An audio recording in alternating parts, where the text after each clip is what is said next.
Okay. So, any doubt from yesterday's class?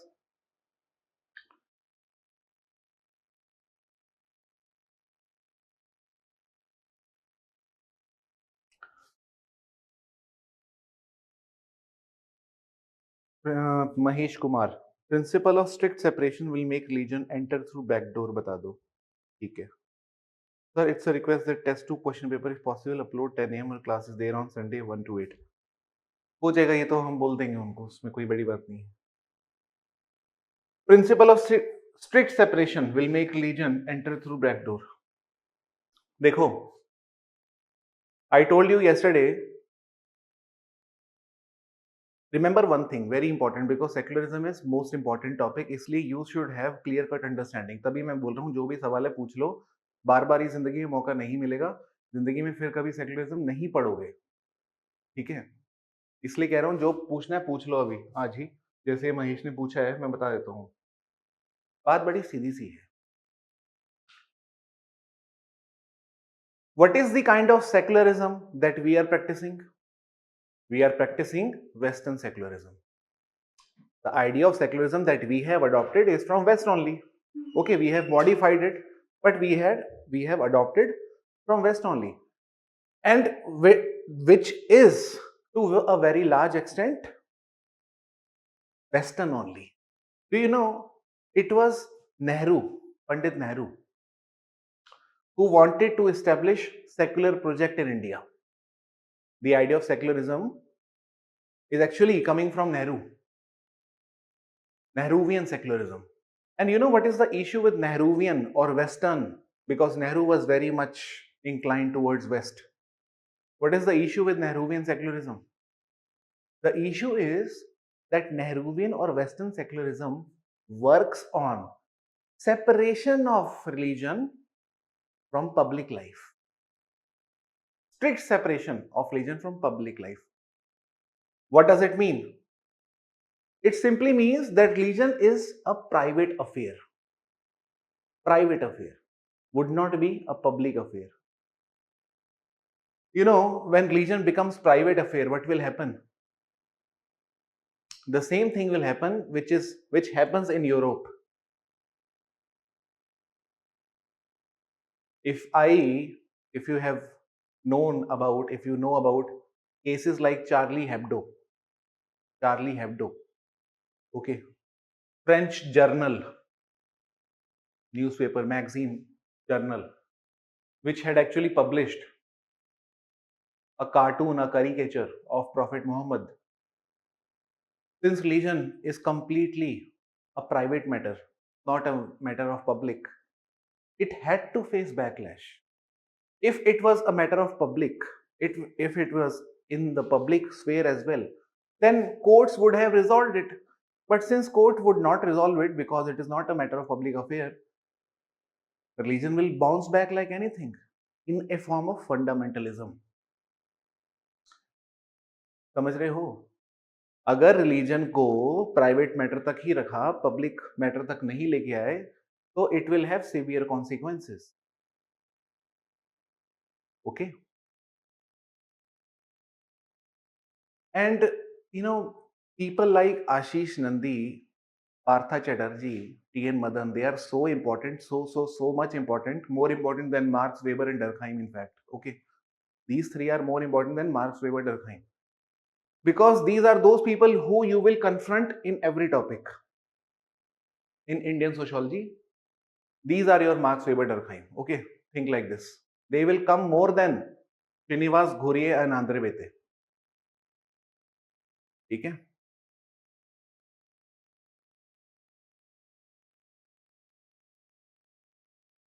Audio नहीं है क्या?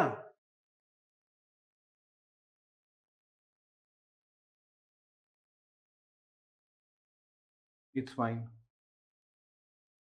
Fine.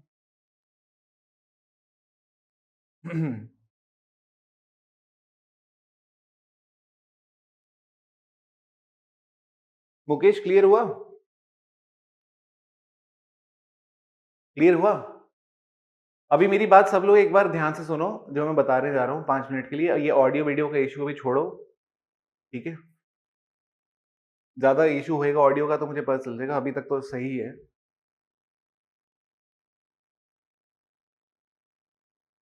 एक बात सुनो बड़े ध्यान से, ठीक है? This is very very important thing which I am going to tell you now.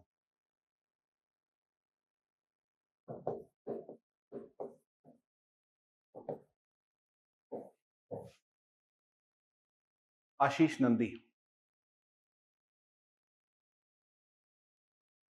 Ashish Nandi, what does he say? Every scholar, every scholar has written multiple books. But what we have to read is one or two statements or the essence of what they are trying to say. Okay. But still, those books cannot be compressed into one or two statements. Therefore, I would like to briefly explain you more on Ashish Nandi idea. Okay. Ashish Nandi is simply saying that when Western secularism is borrowed and applied to India, it will simply result in weakening of religious faith, okay, but it will strengthen religion as political ideology. It may weaken religion as faith, but it will strengthen religion as political communalist ideology. How? Take the example of Constitutional Amendment Act. Citizenship Amendment Act. Citizenship Amendment Act was done in the name of nation building. Nation building, right? Nation building was the prime factor. Development was the prime factor. Nothing else. There was no religious color to it. There was no religious color to it. Nation building, developmentalism. Okay. And Ashish Nandi says that, इसको ध्यान से सुनना अब, ठीक है? When you borrow Western secularism and apply to India, okay, it was Nehru who applied this to India. What happened? Ashish Nandi is saying that this is a part of larger Western package of nation building, scientific temper, and developmentalism.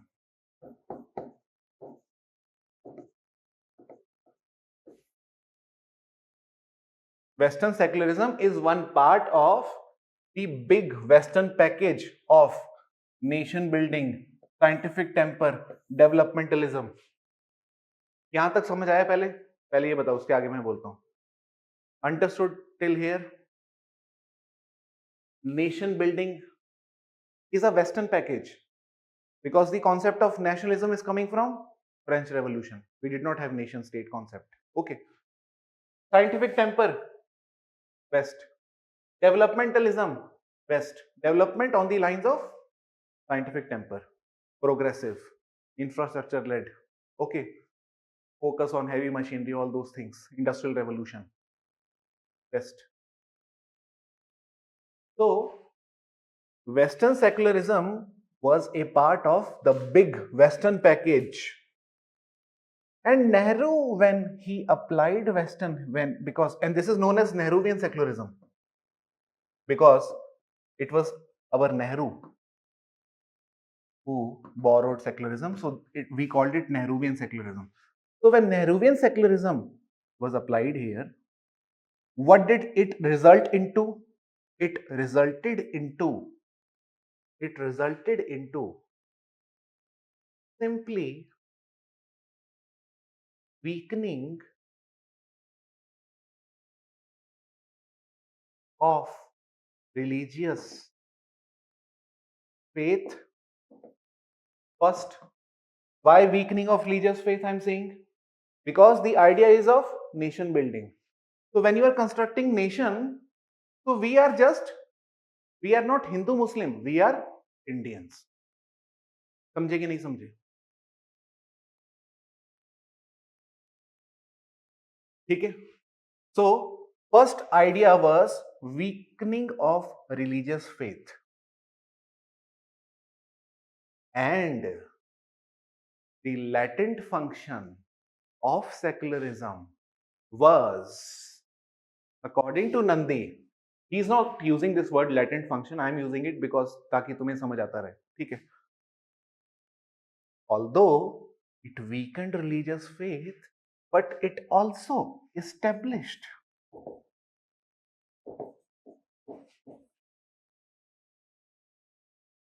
Indian state as legitimate arbiter among religious communities. Understood the meaning? If not, tell me. Secularism not only weakened the religious faith, but it also established Indian state as legitimate arbiter amongst religious communities. Understood or not?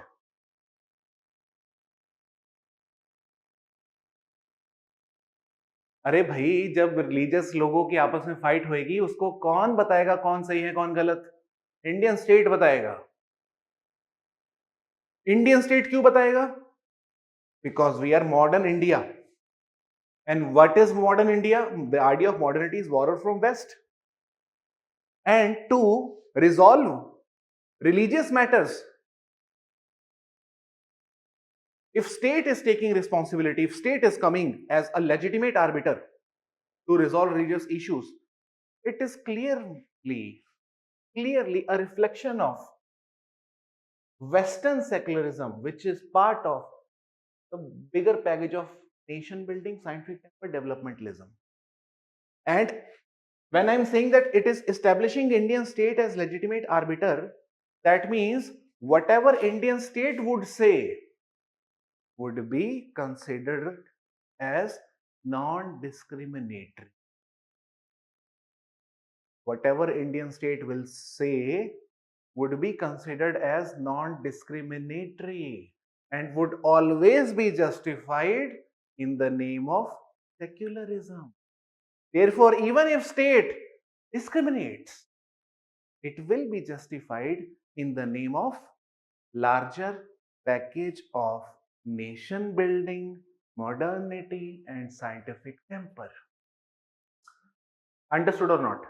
Now I'll give you example. क्या हो गया?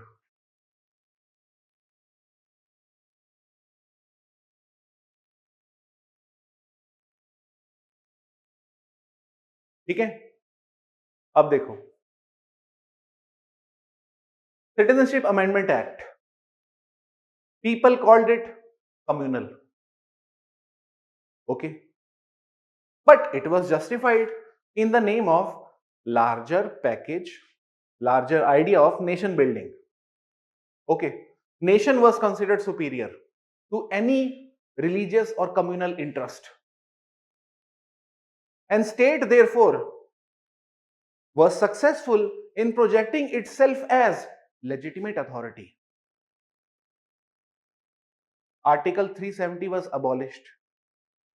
And it was also seen as a legitimate action of a secular state which does not discriminate. When state emerges as authority in the name of nation building project, weakening religious ties, it automatically gets the power not to be seen as discriminatory. क्या बात है? समझ रहे हो आशीष नंदी क्या बोलने की कोशिश कर रहा है? कितना बड़ा आदमी है वो इस दुनिया का, ठीक है?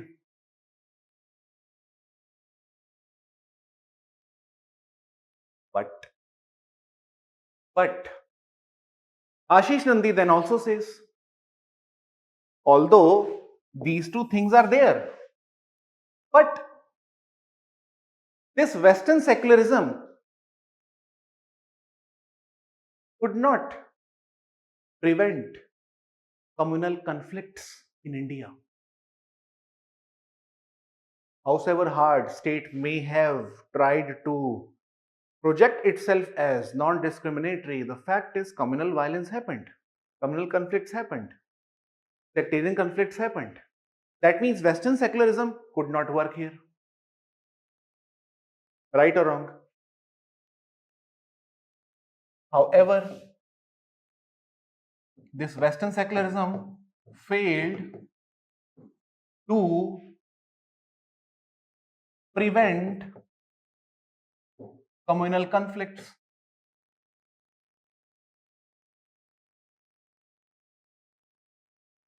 And therefore, Ashish Nandi says that since it could not promote religious tolerance, this Western secularism could not promote religious tolerance, therefore we should go back to our philosophy of tolerance that was inherent to the idea of Hinduism, Islam, and Buddhism, Ashoka, Akbar, and Gandhi. Therefore, he is always talking about going back to the non-Western, indigenous form of tolerance that was embedded in the philosophy of these people. This is the idea of Ashish Nandi. Okay. See,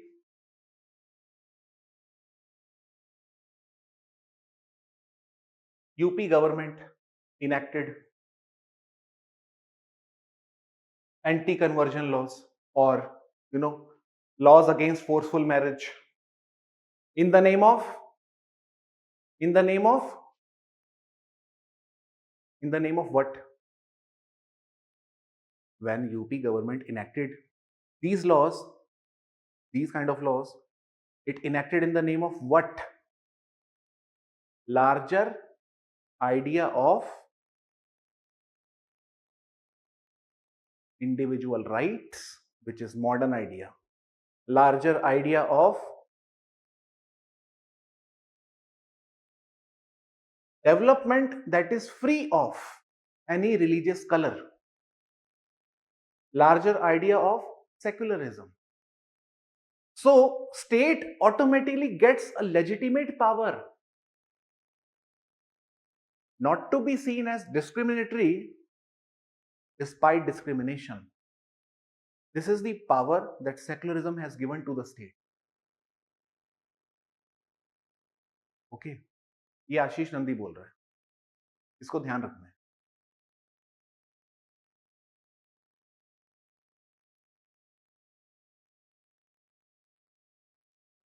And the same modern ideas have been used by religious groups to assert themselves in the political domain.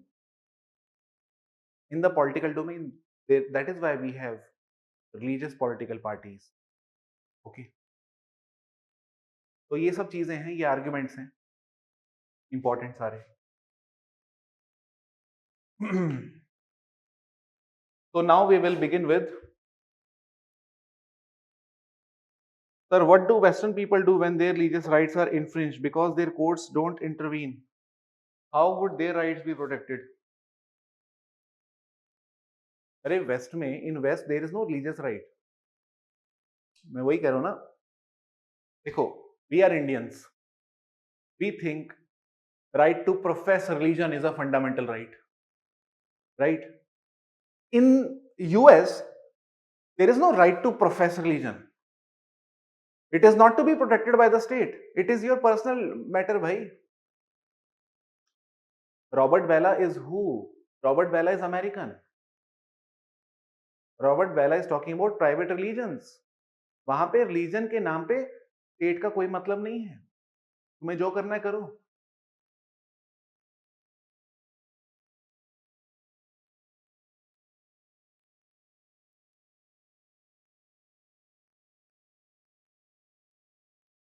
Okay. Turkey secularism छोड़ो, ऐसे तो बहुत है secularism. ठीक है. Ataturk का establish है. Turkey secularism is very much inspired by the idea of strict separation public and private का. वेस्ट से उसने बोरो किया है. डेमोक्रेसी का आइडिया जो है. इस सेक्युलरिज्म डिक्लाइनिंग इन इंडिया? नहीं नहीं नहीं, ऐसा कुछ नहीं होता. ये सब कुछ नहीं होता है. डिक्लाइनिंग कुछ नहीं होता. ओके. हमको सिर्फ इतना ध्यान रखना है, secularism has had multiple unintended consequences in India. We cannot say it is declining. We cannot say. Communalism is still there despite India propounding secular vision. Okay. Fundamentalism is still there.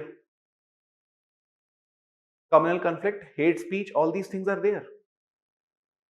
Okay. Secularism is not declining. Secularism is still there. It is the constitutional political secularism which is at threat, and party political secularism which is dominating. Rajeev Bhargava. Secularism तो अभी भी है, party political है. Constitutional political थोड़ा सा you बोल सकते हो कि वीक हो रहा है. Is there any correlation between secular state and development? As there are developed religious states and devastated ones too.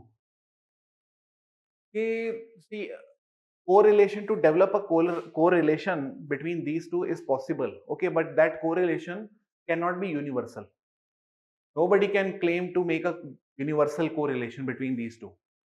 Okay, for the same reasons that you have also mentioned, because in specific areas those correlation may not hold valid.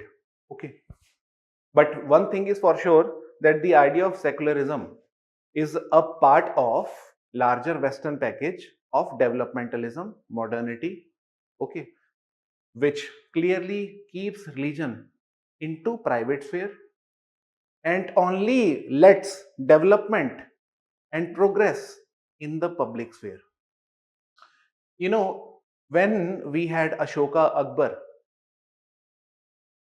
it was those were the times when religion was not in private sphere, religion was in public sphere. We had ibadat khana.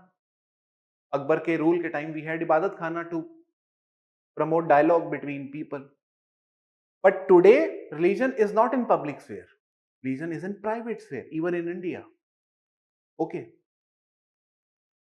And this is the kind of secularism that Ashish Nandi does not like, because he believes if you keep religion in private sphere, it will bounce back like anything, just like T.N. Madan says. Okay. Because somehow minorities would start feeling that it is not majority state, it is the majoritarian state. It is not democracy, it is again authoritative rule of one majority, religious majority.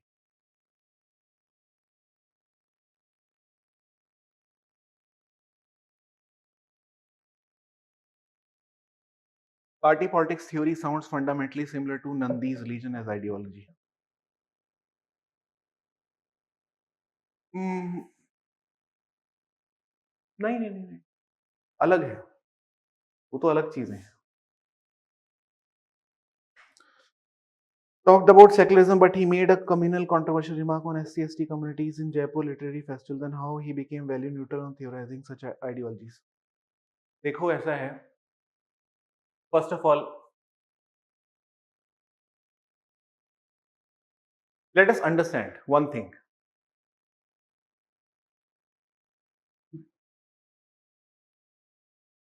You know, there is a concept of positive discrimination in India. positive discrimination is there in India. We give reservation to SCs and STs. But do you know this one thing? SC status or SC community is present even in Islam, even in Christianity. Do you know this? Even in Buddhism, even in Sikhism, not just in Hinduism. इसको ध्यान रखो. SC community, in case you do not know this, I'm telling you, SC community is present even in Christianity, even in Islam, even in Buddhism, even in Sikhism, not limited only to Hinduism. But reservation is given to which SC community? Only and only Hinduist SC, Sikh SC, not given to Muslim SC and Christian SC. ये क्या है? This is exactly what Partha Chatterjee says. Partha Chatterjee. Okay. That you intervene selectively. First you say no interference. Then you intervene, but you intervene largely amongst, in case of Hindus. And even in Hindus, there is selective intervention. SC community is given status only to Hindu and Hindu religions. Only to Hindu and Hindu religions. Do you know this? The Sikh and Buddhism are called as Hindu religions even in constitution. Even in our constitution, they are labeled as Hindu religion. Islam and Christianity, the SC people in those community are not given SC status. उसके ऊपर तो अभी court में case चल रहा है. The case is going on in the court as well.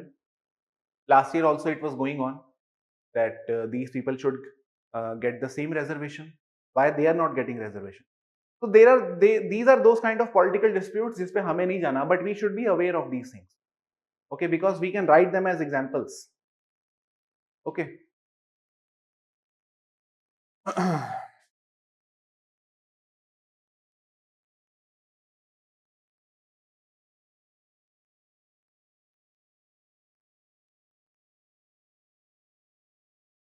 ठीक है, चलो फिर अब शुरू करते हैं हमारा next topic which is pluralism. यहां से आवाज आ रही है.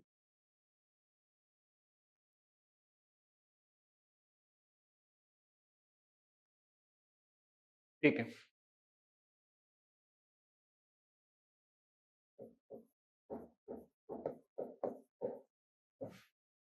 Pluralism.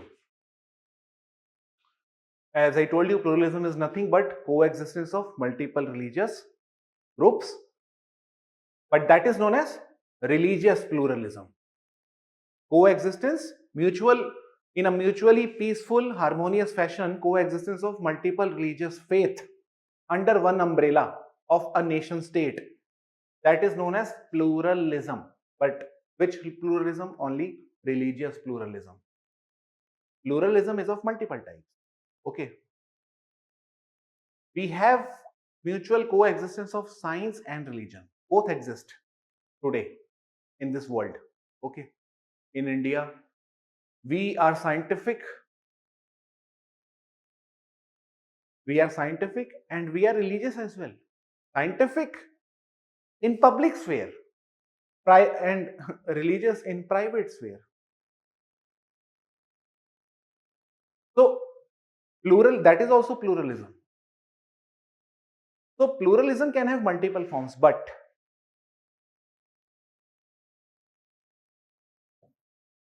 simply we will say mutual coexistence of multiple religions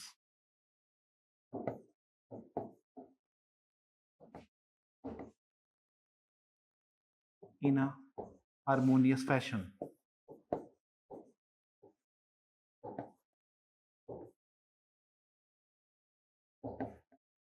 is known as pluralism. Okay.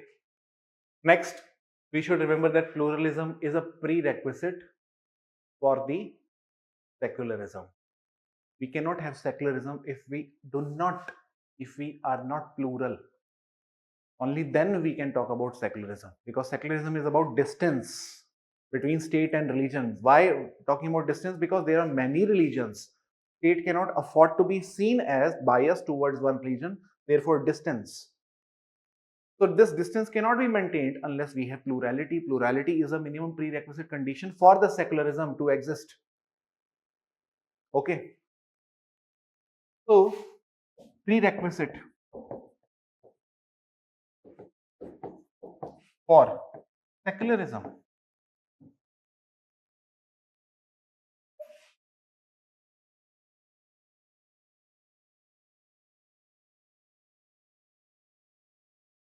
Prerequisite for secularism. Okay.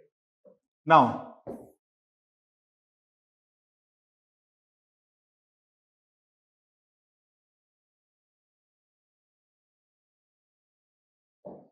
let us see what the scholars are saying on pluralism.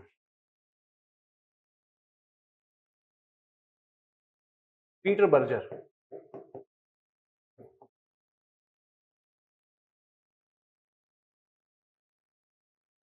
Peter Berger. You know, there is one concept also. Uh, I don't know how many of you have heard about it. Something you may get to know later on as well. There is a word known as methodological pluralism.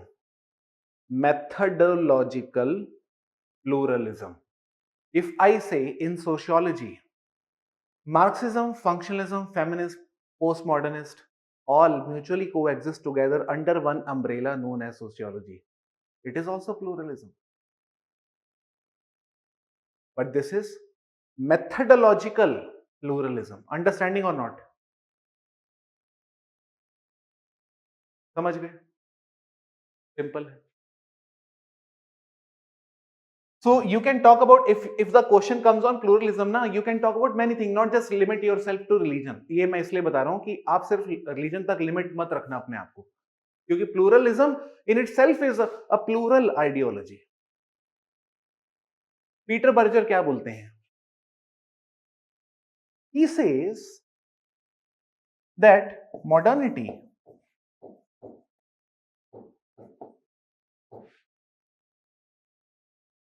is not characterized by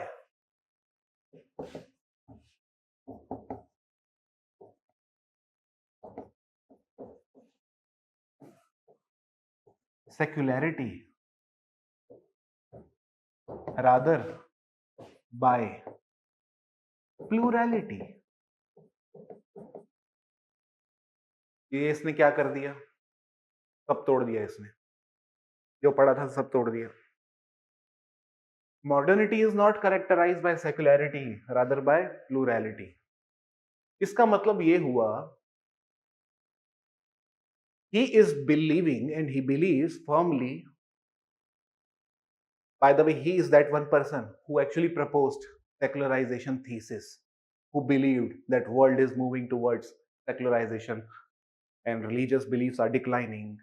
He is the one who proposed some philosophy like this, and then he himself refuted this philosophy when he realized that no, religion is not declining. Okay, rather bouncing back in new forms.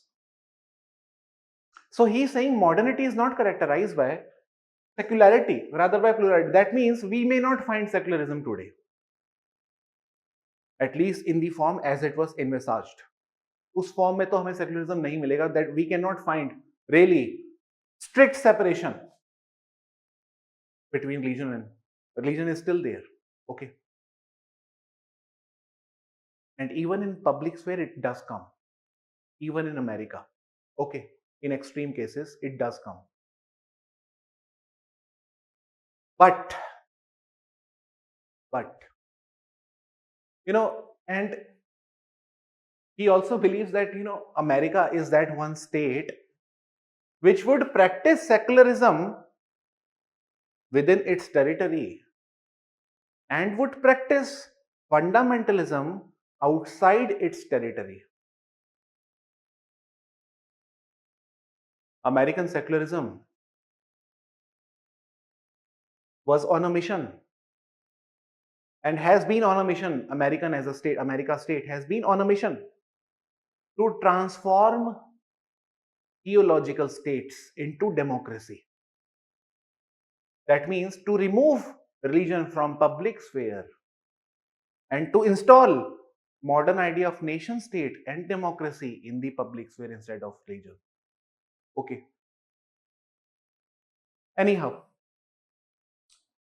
so basically what he is trying to say is that modernity is not characterized by secularity. In the sense, you would not find secularism in its true principle, but you may definitely find pluralism. Pluralism you may find. People may mutually coexist in a peaceful fashion, even if the state is not equally distant from these communities. Okay, plurality. And this has happened only because of modern education. Okay, so this was Peter Berger.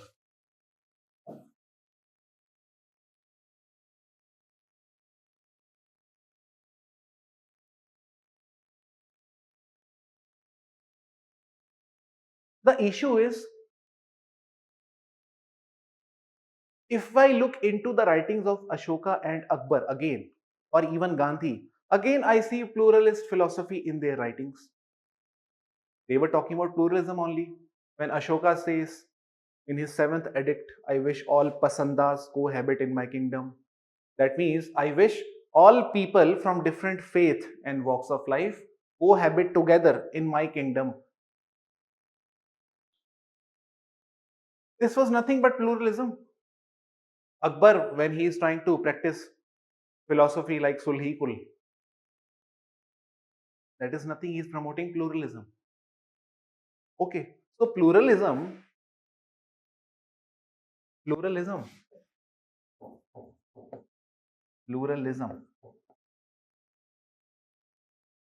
according to Ashish Nandi,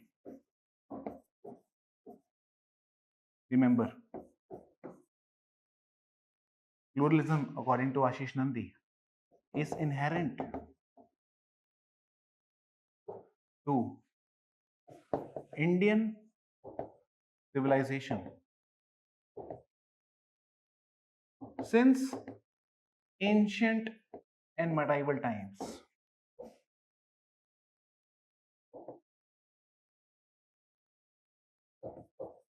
For example, Ashok and Akbar.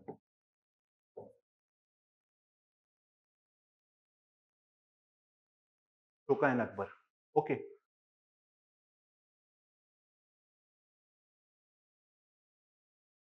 Pluralism का meaning होता क्या है? कायदे से देखा जाए, it is nothing but tolerance.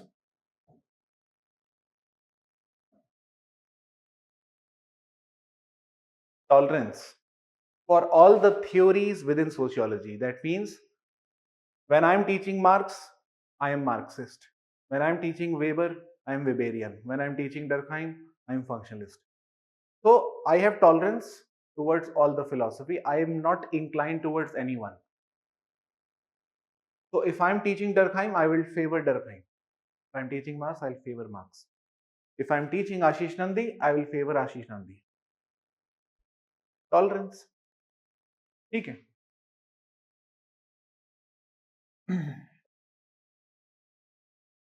The question is,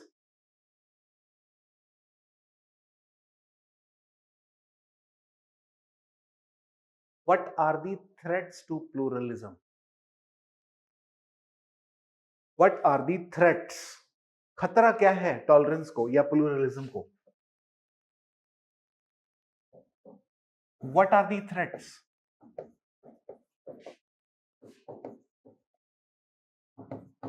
To pluralism.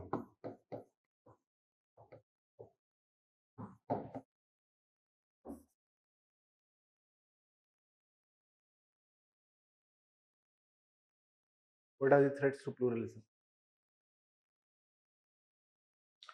You know, development in itself can become threat to pluralism. See, India,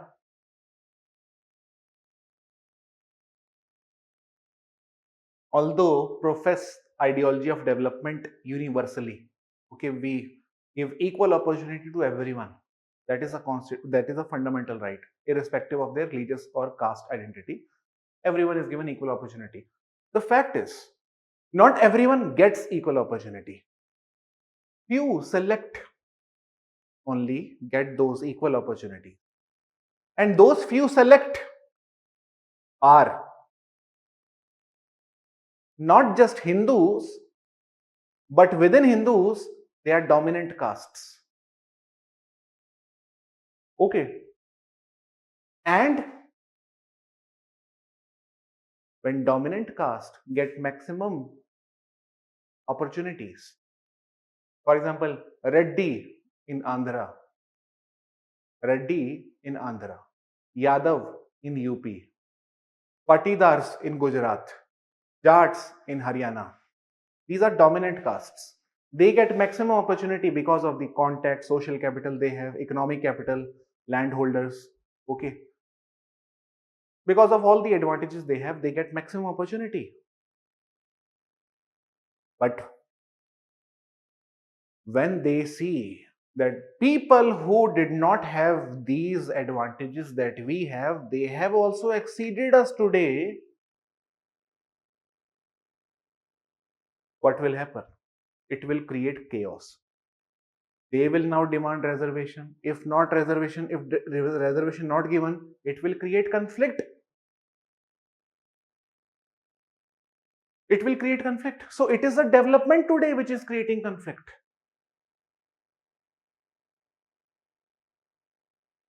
Because the fruits of development are appropriated by select people who are advantageously placed in those positions. And if they are superseded by those people who were advantageously not so well placed at one point of time in comparison to these people, they feel relative deprivation, and they also feel threat to their ritual status, that they were dominant caste, they were in that position in the ritual hierarchy, and now these people, in the name of development or positive discrimination, they have usurped all the fruits. So it may create conflict. So what is the threat to pluralism? The threat to pluralism, sometimes you may say, development in itself may act as a threat to pluralism, because few communities develop more than others. See, the fact is, there was one committee that was established by Government of India, Sachar Committee.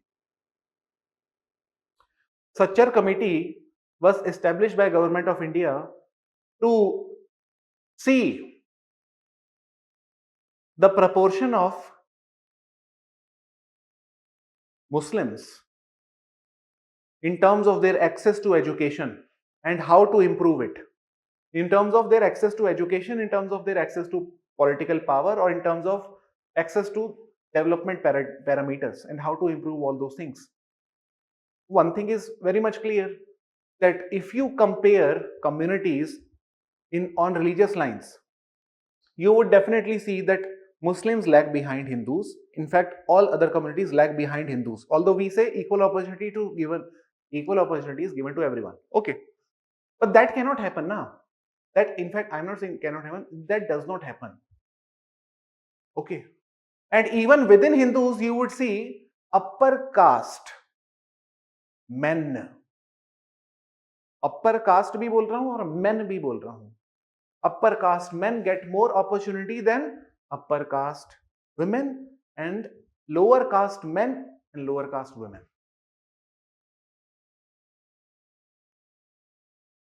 For example, if you look into higher education, that means beyond bachelor's, you will see most of the people in higher education are actually upper caste men. If you look into the population of upper caste men, that is 1/3 of India. That means 33%. Not even 33, in fact, much less than that. In fact, 20, approximately 20%. This is what the last report was. Although these are those details which do not come out, but the approximate figure was 20% upper caste men. Okay. But these 20% upper caste men have 60% of opportunities in higher education. In the sense, you would see them represented disproportionately. Okay. One fourth of people having claim to two-thirds of public resources. So this is known as exclusive inequality, one concept given by another scholar, Satish Deshpande. Okay. So these are the kind of issues. So development can in itself can act as a threat to pluralism. Okay. Second, boundary maintenance.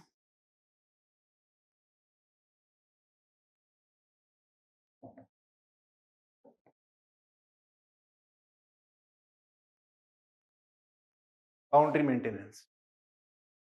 See, there are many pockets in India where you would see Muslim ghettos. Okay, separate. They are not intermixed, or they are not completely assimilated into the mainstream pockets. You would see them in ghettos. And ghettos means boundary maintained from Hindus. And when you have such kind of ghettoization of minorities, that shows boundary maintenance. And if you have boundary, how would you say that we have plurality? Because pluralism implies mutual peaceful coexistence of these, which also implies cooperation between these two. But if these two are not at all living together, completely isolated, you cannot say it is pluralism.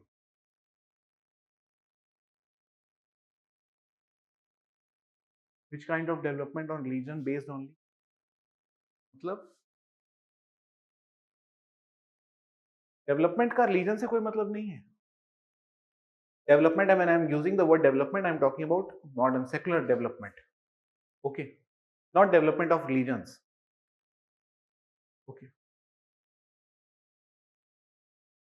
So, developmentalism, boundary maintenance. Third, fundamentalism.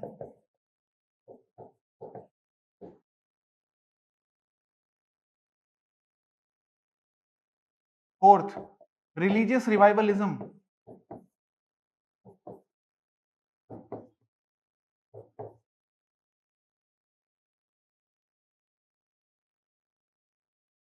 Fundamentalism, religious revivalism, communalism.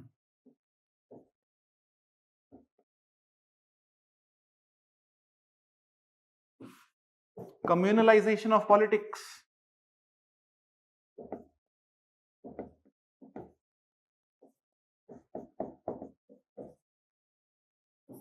Hate speech.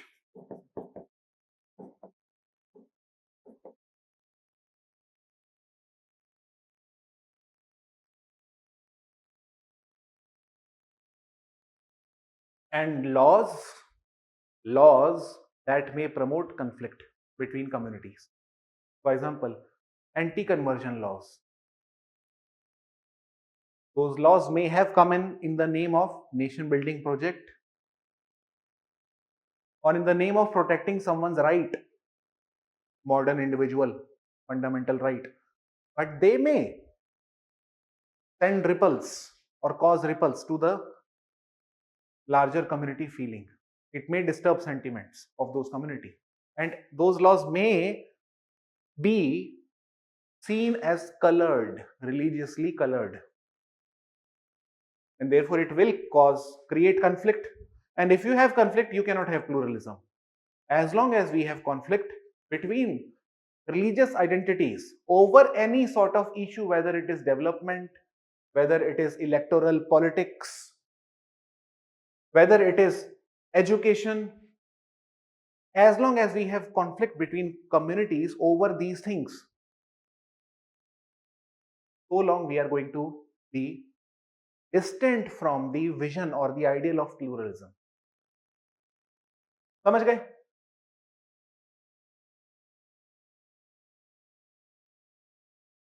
ठीक है, खत्म, खत्म। Now next topic. आज खत्म करना है मेरे को, रिलीजन बहुत हो गया।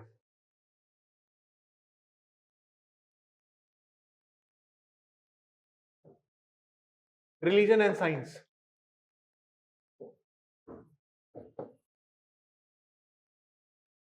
अच्छा, remember, after this test, tomorrow's test, we will only have 1 day off. Okay, we will now have regular classes 6 days a week. ठीक है, जैसे भी करना है एडजस्ट करो तुम अपने रूटीन में, जो भी करना होगा। 1 day off we will have only, और थोड़े टाइम बाद we will not have even 1 day off. Okay.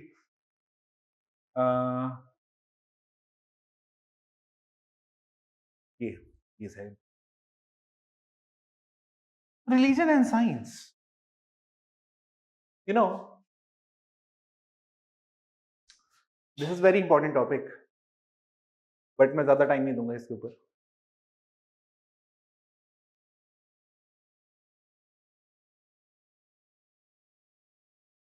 See, the conflict between religion and science has led to emergence of sociology. Sociology is the child of conflict between these two ideologies.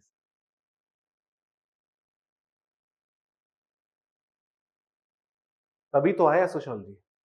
ठीक है, one was seen as conservative idea, second was seen as progressive, liberal, modern idea.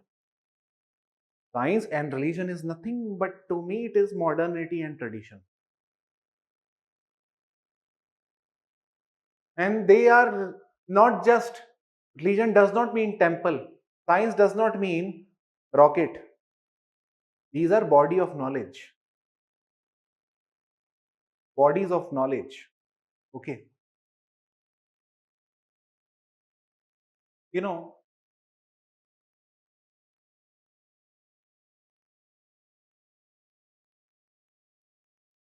if you have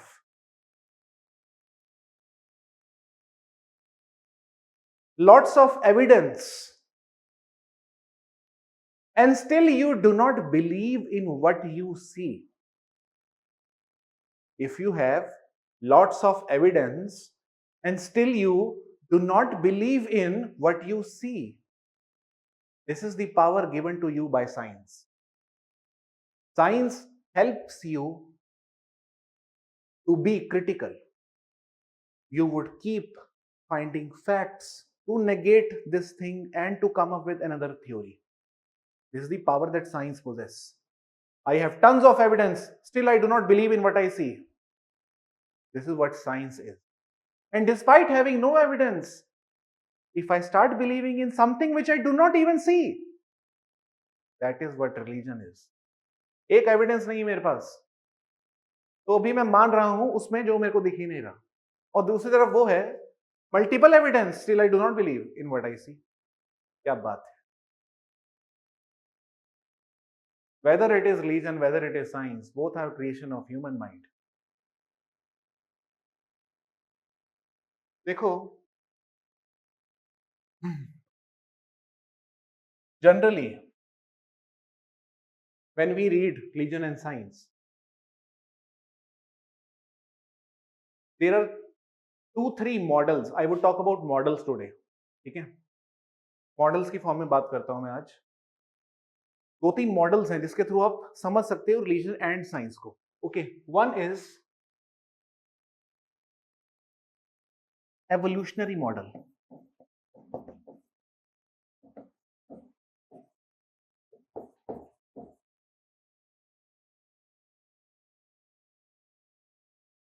evolutionary model, okay. Second is NOMA, NOMA model, NOMA model, that is very interesting one. Okay, and third is fusion model.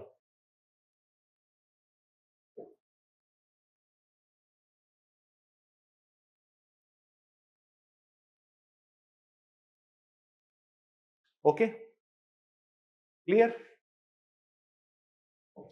Let us understand evolutionary model. Whether it is Auguste Comte, whether it is James Fraser,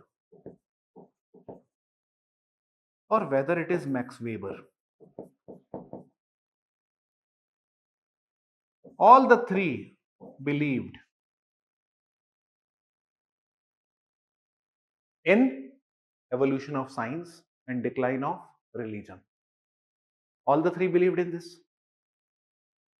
Comte, theological, metaphysical, scientific stage, khatam. James Fraser, magic, religion, science, khatam.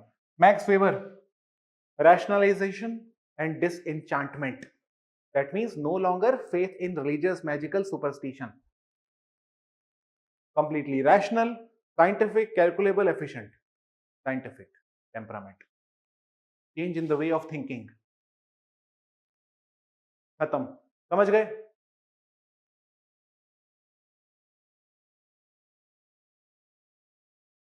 Next is NOMA model.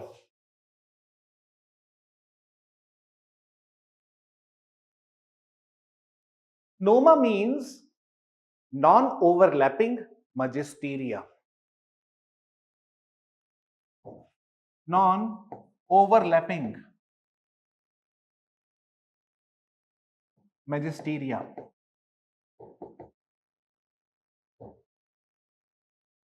ये क्या है?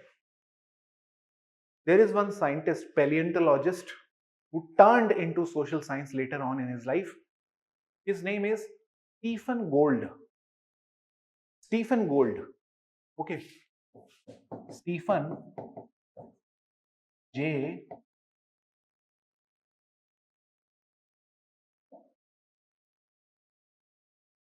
Stephen J. Gould. Gould. Gould. He has given NOMA model to look into relation between religion and science. Because when you have to talk about religion and science, you cannot talk only in evolutionary terms. This is theoretical purely. Evolutionary model is purely theoretical and Western. Western also. Not just theoretical, Western also. You talk about religion and science in different forms. One form or one model is NOMA, non-overlapping magisteria. Now, what is the meaning of non-overlapping magisteria? That means if you look into the writings of evolutionary, somehow it presents to us that science is in conflict with religion and cannot coexist with religion. And therefore, science will replace religion and religion will decline. This is the kind of impression that evolutionary model forms in my mind. That yes, the both cannot coexist together. Both will always stay in conflict and therefore science will dominate one day and religion will be over. Right? This is what secularization thesis also made us believe.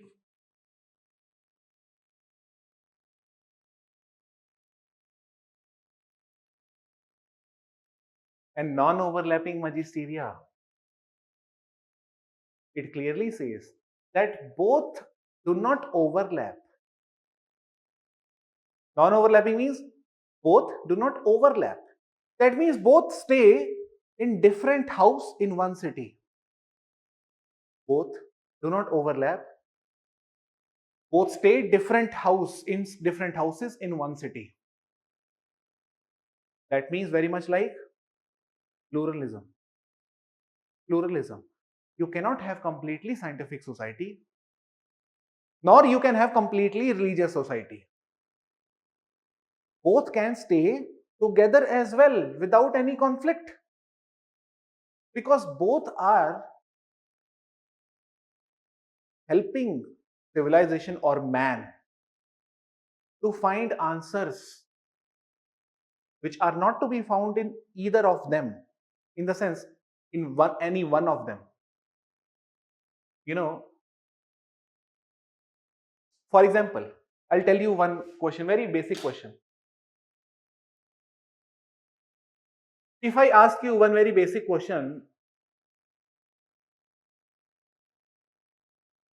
that if I drop anything mid air, इसको मैं नीचे गिरा दूं तो ये नीचे गिर जाएगा. Okay. Why it fell down? Because of laws, right? You will say because of laws. Maybe you will say law of gravitation, maybe you will say warping of space and time, whatever you say. Okay. But you will talk about laws operating. But if my next question is why these laws exist, can science answer this?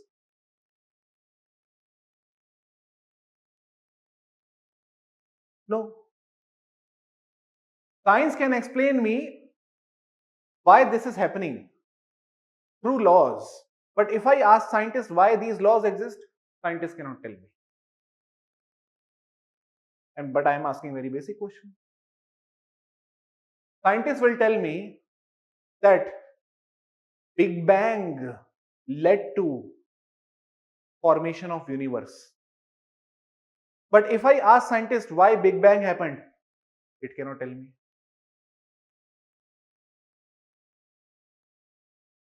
So, there are limits to science. And when science would reach those limits, it is religion which is going to and find the answers to those questions which cannot be answered by science. Therefore, both will exist together and both have a division of labor between them. Religion will tell you answers to few questions that cannot be answered by science. Science will tell you answers to few questions that cannot be answered by religion. It is a specialized form of division of labor which is causing organic solidarity between both of them. Okay. And this is what NOMA principle is all about. Non-overlapping magisteria. तुम मेरे मसले में मत पढ़ो, मैं तुम्हारे मसले में नहीं पढ़ूंगा, बट दोनों साथ रहेंगे. I will not interfere in your domain, you will not interfere in my domain. We will mutually coexist together. Pluralist ideology. So, NOMA simply reflects pluralism and solidarity between these two seemingly conflicting ideology as was being presented to us by evolutionary theorists.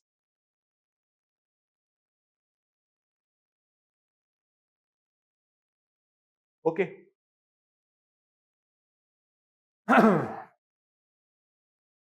देखो,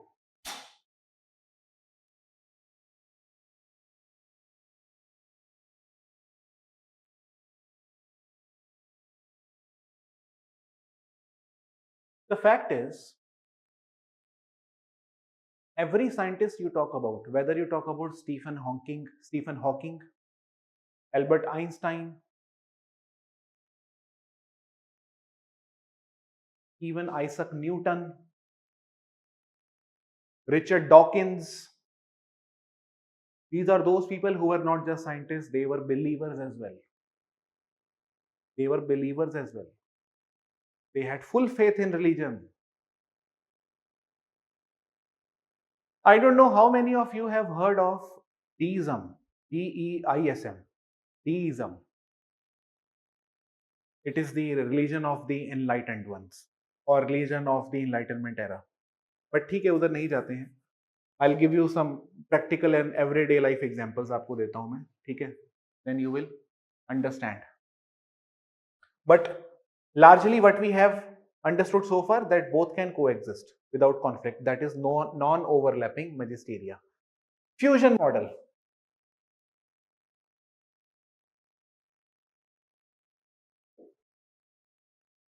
Fusion model. First we write the theoretical part of these and then we write examples. Okay. Fusion model. Fusion model means, fusion model, remember, it is a critique to NOMA model.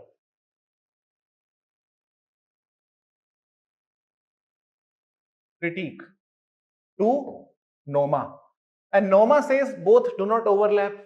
Fusion will say what? That both overlap. Both overlap. That will be the critique.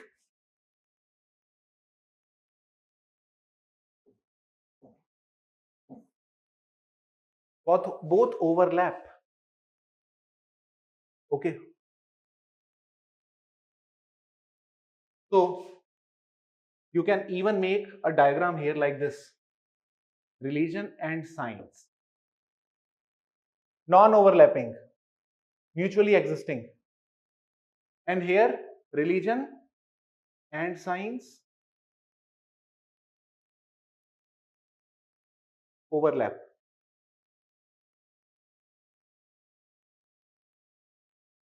Okay,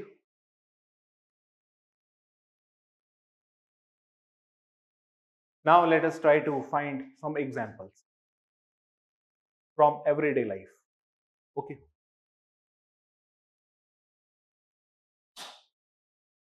I'll give you example and I'll ask you which of these models would support that example. Okay, you can think of multiple example and then your task would be to place those examples in whatever model you think would be perfect to place that example in. Okay, suppose I say religion helps me to find answers to uncertain questions and science helps me to answer certain things. Which model? Hmm? Noma model. And which is that scholar who would have said the same thing which I am saying? That religion helps to find answers to uncertain queries. Science helps me to deal with certain things. मालिनोस्की, बिल्कुल सही बात कही तुम लोगों ने एकदम ठीक है। तो मालिनोस्की यहाँ फिट हो जाएगा। मालिनोस्की का जो ट्रोब्रिएंट आइलैंड का जो स्टडी है वो यही तो था।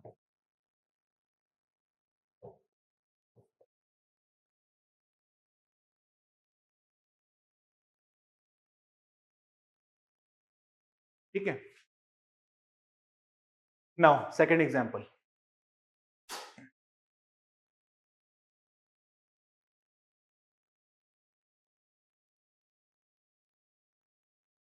If I ask you that when our team, let us assume that we are scientists of NASA, okay, and launch of rocket, before the launch of rocket, all of us decide to have peanuts. Right before the launch of rockets, we decide to have peanuts, मूंगफली, because we believe that if we eat peanuts, rocket will launch successfully. And this is something that happens in NASA. Okay, it is their happy-go-lucky peanuts. Okay, it gives them luck. So what is this? It is fusion. समझ रहे हो? It is fusion. It is fusion. NASA. Before the launch of Chandrayaan, I am the director of ISRO. I go to Tirupati temple. Fusion.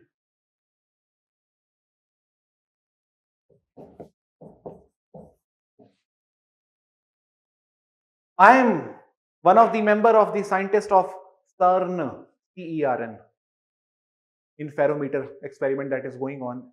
The finding, we decided to declare the finding as, although we were very close to it, but we decided to call it God particle.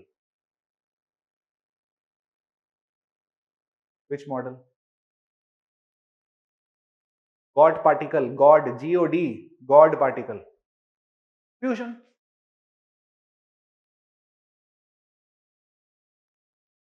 Evolutionary कहां से हो गया? कहां से? अरे, they had to take recourse to God to explain their finding. Is this evolutionary? This is fusion model.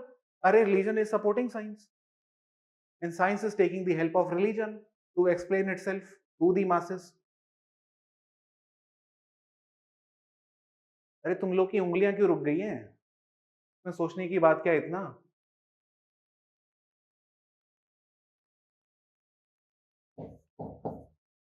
सोचते बहुत हो यार तुम लोग, दिक्कत बड़ी है तुम्हारे साथ।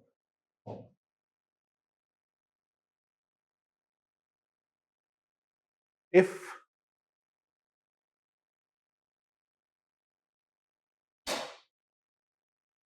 if I develop a religion with the help of scientific machines,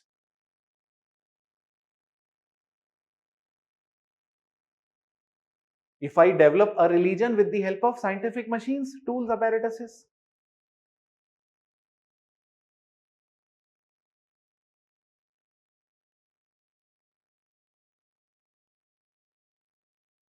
fusion.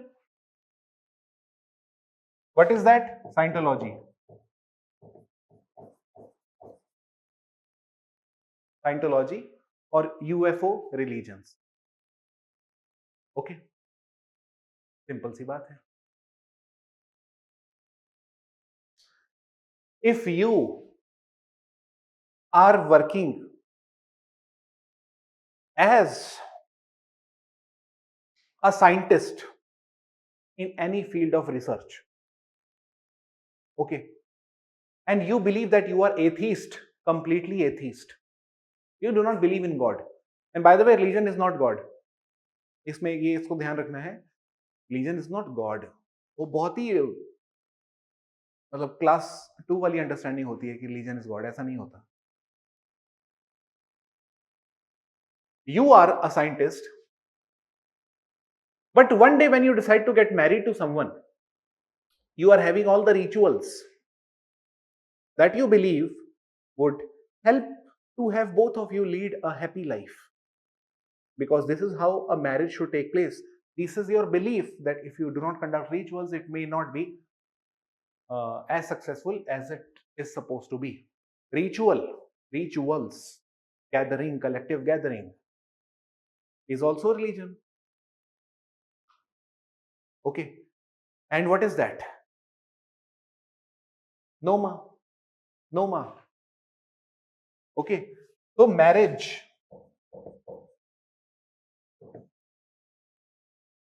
any Indian wedding is nothing but example of how scientific thinking and religion can cooperate, because both of them are specialized in specific tasks. Okay. Most of the Indian weddings cannot happen without those rituals or that priest. Okay, although we are getting more and more formally rational, instrumental, and we are more and more believing in the court marriage system. Okay, but that is limited to very few people. Hardly I am talking about 1% of the people who are going for court marriage. 99% of the India is still going with the ritual style. Okay, Roma marriage. Now, suppose I develop a technology, and that technology cannot be used for certain things due to ethical consideration. For example, amniocentesis, okay, was used to determine sex. Today we do not use it to determine sex because it is immoral, unethical. When ethics provided by religion govern how science would work, what is this? Ethics are provided by religion, and ethics would govern how science would work. Tell me one thing. Artificial respiratory technology, sorry, artificial reproduction technology. If ART, if we express ethical concerns to ART, where are these ethics coming from?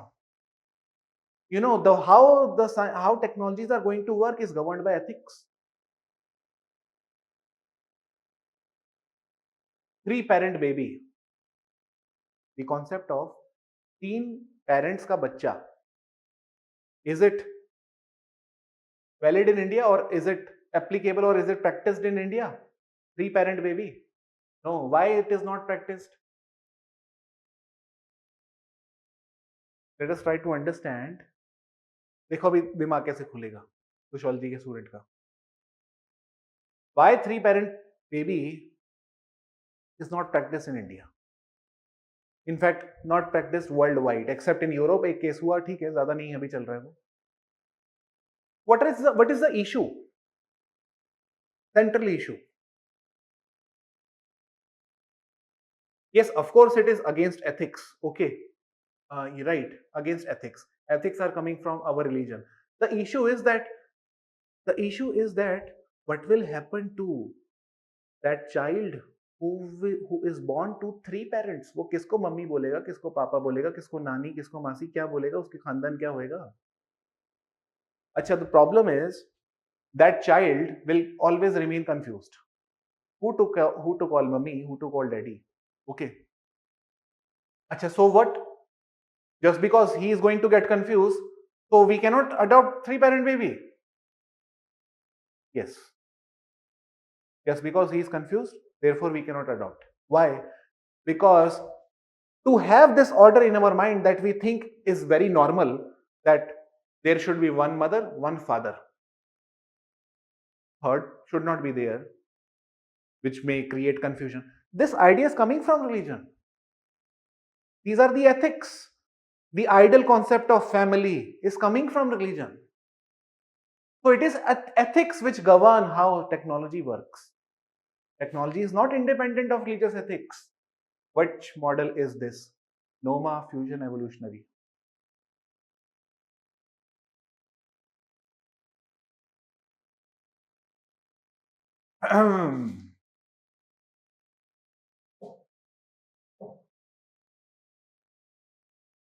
ART, three parent baby.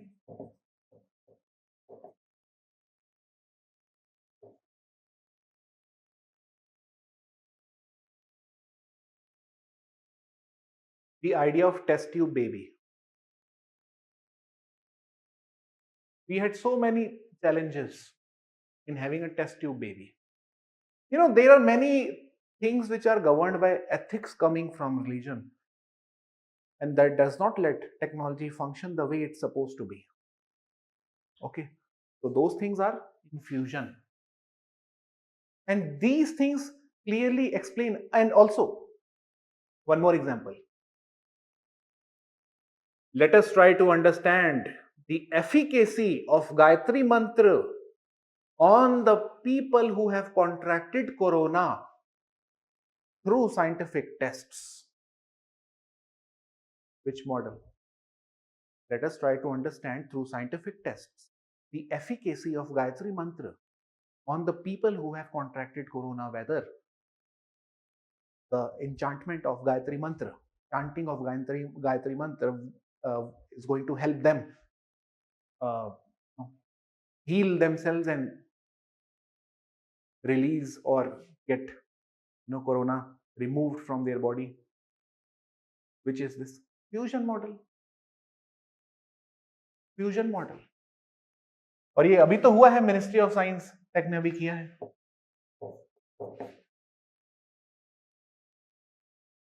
Gayatri मंत्र and covid.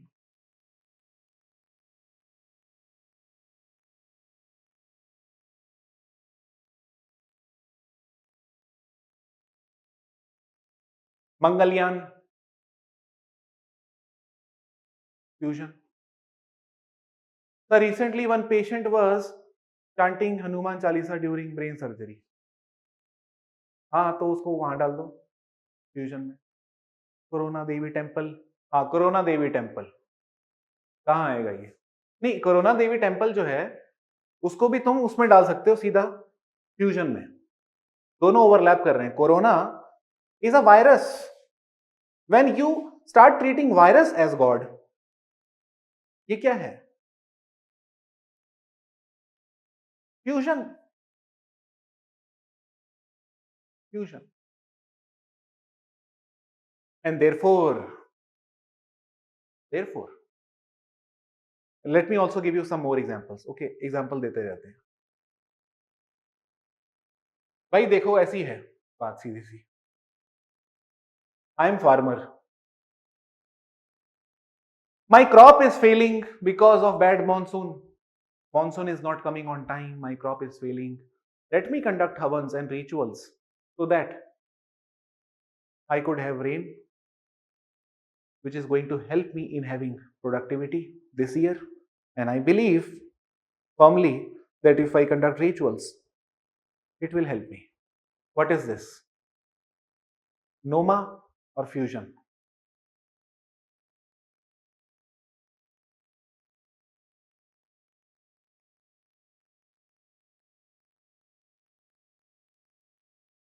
Fusion.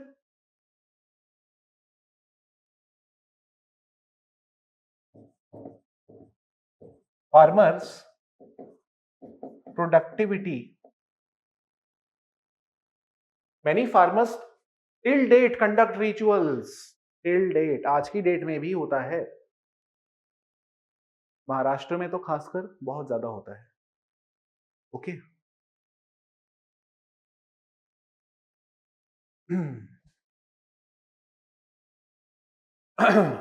अच्छा. अब सीधी सी बात है. One thing that I can conclude is,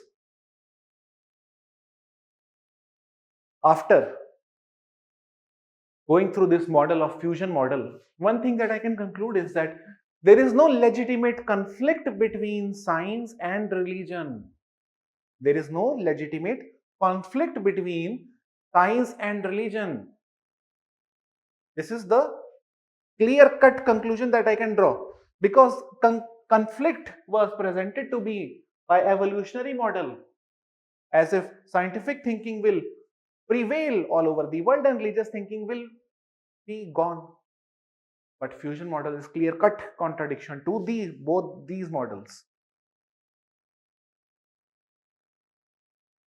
And therefore, Albert Einstein once said, science without religion is lame and religion without science is blind. Both are equally important. Science को religion चाहिए, religion को science चाहिए. This is what Albert Einstein said.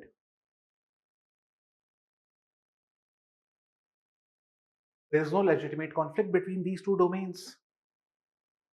Albert Einstein. Okay. ये हमने ध्यान रखना है. इसीलिए finally what we can say is that if and also, you know, if you remember, I told you about Yuval Noah Harari in his book Homo Deus. Yuval Noah Harari in his book Homo Deus clearly says that the time is not so far when man himself will emerge as the god, because of the technological innovations that is taking place these days. Stem cell technology, DNA right genetic mutation, CRISPR-Cas9. You know about CRISPR-Cas9? CRISPR-Cas9.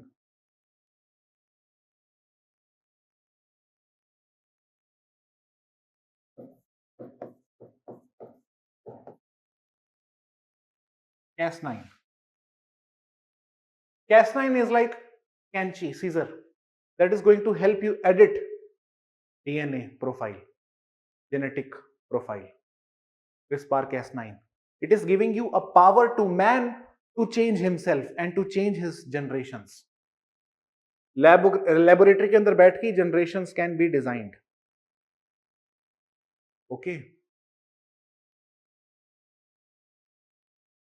Man is tampering with the next generation. Scientists, okay, in the name of science, Man himself may become God in the coming times because of these kind of innovations, because once you understand the once you understand the application of these technologies, the larger idea is that man would really emerge as someone who is immortal, someone who cannot die. Stem cell, DNA, right technologies, these are those technology which is preparing us to never die. Immortality के लिए हमें तैयार किया जा रहा है. Okay, this is what Yuval नोआ Harare says.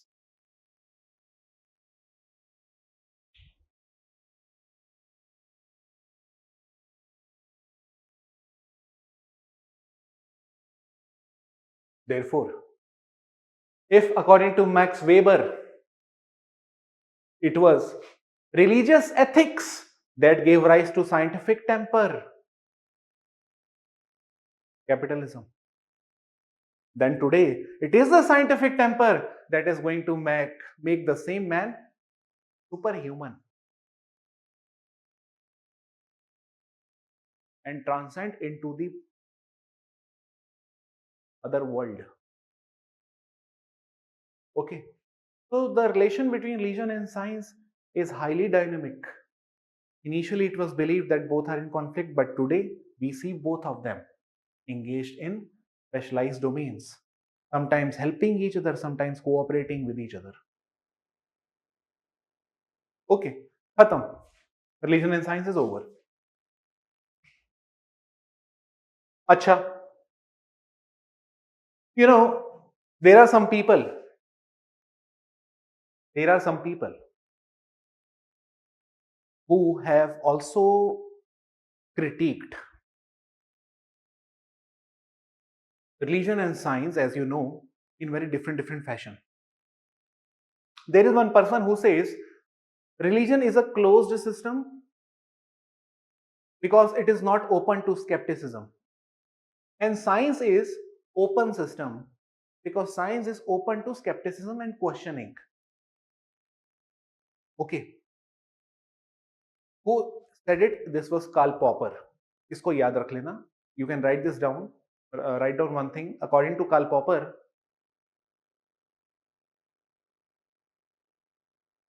religion is a closed system and science is open system.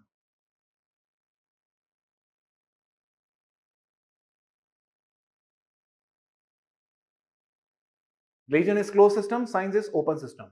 Okay. Next, Thomas Kuhn, Thomaskuhn. Thomas Kuhn, next line. Thomas Kuhn says, both are equally dogmatic. याद है कि नहीं? Thomas Kuhn says both are equally dogmatic. That means Thomas Kuhn also, if you remember, Thomas Kuhn said science is conservative. He said it. That means science भी change नहीं, science भी open नहीं है. यही तो थॉमस कून बोल रहा है. साइंस भी ओपन कुछ नहीं है. अभी जब न्यूटन को चैलेंज कर दिया है आइंस्टाइन के पैराडाइम ने, इतना आसान नहीं है कि न्यूटन के रिजेक्शन को साइंटिस्ट एक्सेप्ट कर लें. अभी काफी टाइम तक न्यूटन ही रहेगा, उसको माना जाएगा. आइंस्टाइन नहीं एकदम से आ जाएगा किताबों में डोमिनेंट पैराडाइम की तरह. Science is also very conservative. It does not accept changes in its theories which are dominating for a long time. It will not accept. It is not so easy for scientists to accept failure of those theories. Although science claims itself to be very progressive, but it is not as open as it is being presented vis-a-vis religion. And religion, for that matter, is even not as closed as it is being projected to us by Karl Popper. अरे एक बात बताओ, आज की date में religion कितना evolve हुआ है, कितना खुल गया है. आज की डेट में सीधी सी बात है, there was a point of time when we had no concept of women monks. Today religion has become liberal. It is allowing women to become monks. There was a point of time when religion had issues with the concept of abortion because abortion is unethical. Again, it is a sin. Today religion has become liberal. to not say anything on these things like abortion. Religion has also become liberal. And the very concept of religious reforms and the leaders like Brahmo Samaj, Raja Ram Mohan Rai, Dayanand Saraswati, Ishwar Chandra Vidyasagar, these are those people who have reformed religion, and that shows religion can be reformed and religion is an equally open system.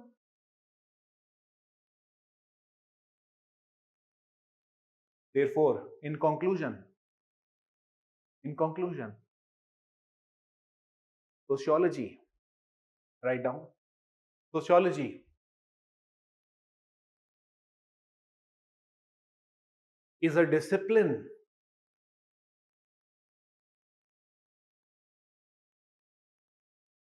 which has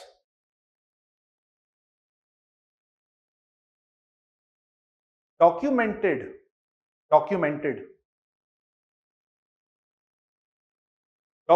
the relation between religion and science from different perspectives,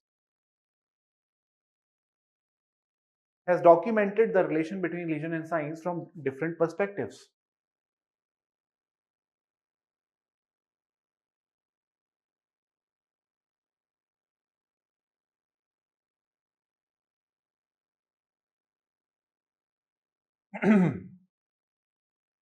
Okay. With this topic is also over.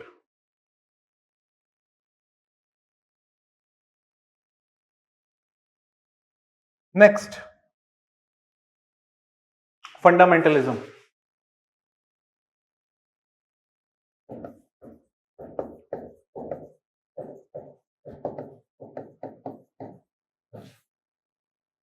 Fundamentalism से भी पहले write down religious revivalism.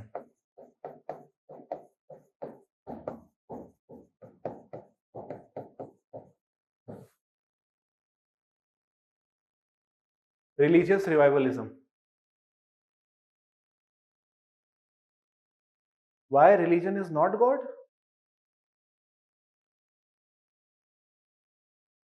बताओ. तुम sociology के student हो और तुम ऐसे सवाल पूछ रहे हो. Why religion is not God? Durkheim क्या बोलता था? Religion forms around sacred. Sacred God है क्या?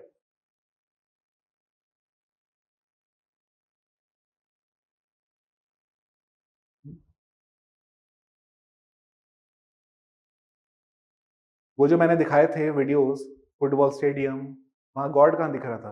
म्यूजिक कॉन्सर्ट, वहां गॉड कहां था?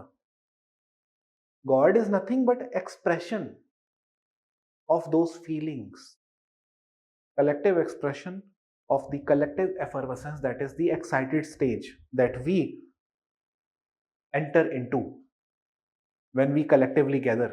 So God is simply a representation of that excited stage. God does not exist. God कुछ नहीं होता.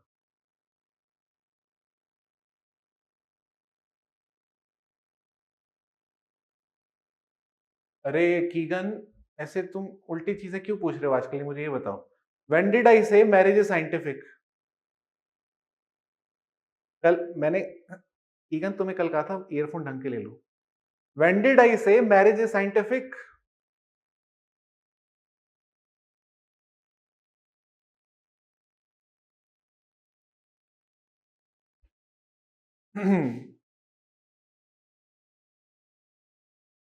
ठीक है, चलो अभी लेते हैं पहले एक छोटा सा break,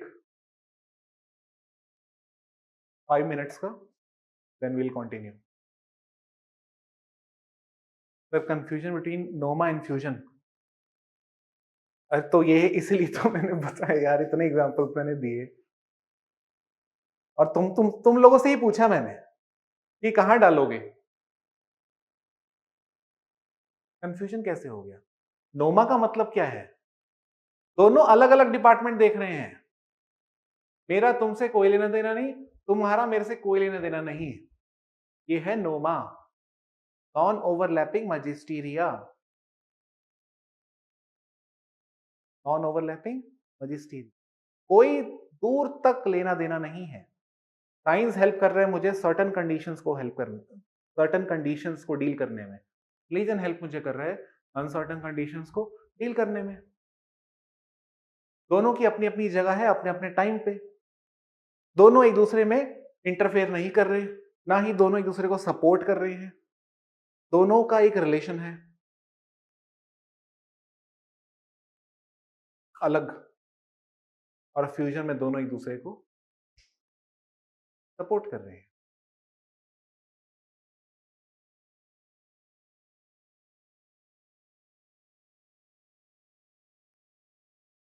how three parent baby is in fusion. Three parent baby का जो कॉन्सेप्ट है इंडिया में क्यों नहीं आया? It is unethical. हम बच्चे की जिंदगी के साथ खिलवाड़ कर रहे हैं। अनएथिकल क्यों बोलते हैं हम इसको? अनएथिकल का कॉन्सेप्ट कहां से है? एथिक्स का कॉन्सेप्ट कहां से है? रिलीजन से है।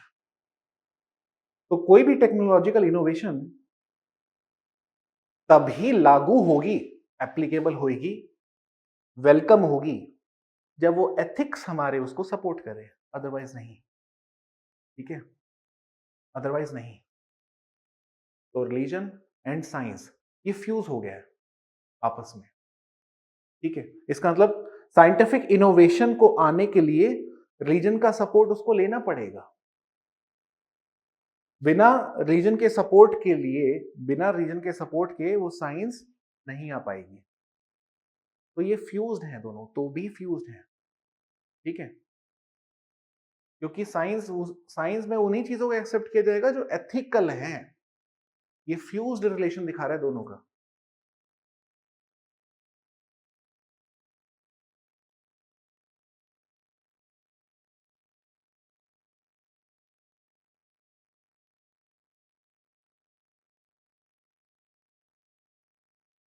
Covid an act of God contracting economy fusion. Covid an act of God contracting economy. नहीं नहीं नहीं, ये तो गलत वैसे समझ रहे हो। देखो, ये तो फैक्ट है। कोविड जो है it is not an act of God. I mean हम यहाँ पे वो नहीं लेके आ रहे हैं कि लोग क्या समझते हैं इसको। Okay, I mean act of God उसको अभी वो बहुत कंट्रोवर्शियल हो जाएगा, अभी उसको लाएंगे तो कंफ्यूज हो जाओगे। ठीक है, उसको मत हिलाओ। कोविड को एक्ट ऑफ गॉड मत बोलो। बट यस, आप ये कह सकते हो जब हम कोरोना वायरस को एक्ट ऑफ गॉड बोलते हैं तो we are taking help of religion to explain something that is not incomprehensible and at the same time is scientific. Okay, so when you are taking help of religion to explain scientific phenomena, what is this? Again, it is dogma.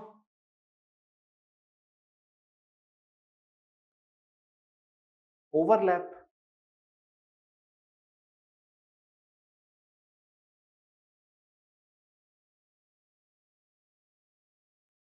If ART is fusion, then neo-Malthusian approach on controlling population by is also fusion model. Population control का जो concept है, ठीक है, अगर forceful हो रहा है, ठीक है, यूपी और असम गवर्नमेंट ने किया है, बट वहां पर ना रिलीजन की बात नहीं है। वहां रिलीजन की बात नहीं है, वहां बात सीधा सीधा सी है रिसोर्स डिप्लेशन की। रिसोर्सेस डिप्लीट हो रहे हैं, इसलिए पॉपुलेशन को कंट्रोल करते हैं। वहां रिलीजन का कोई काम ही नहीं है।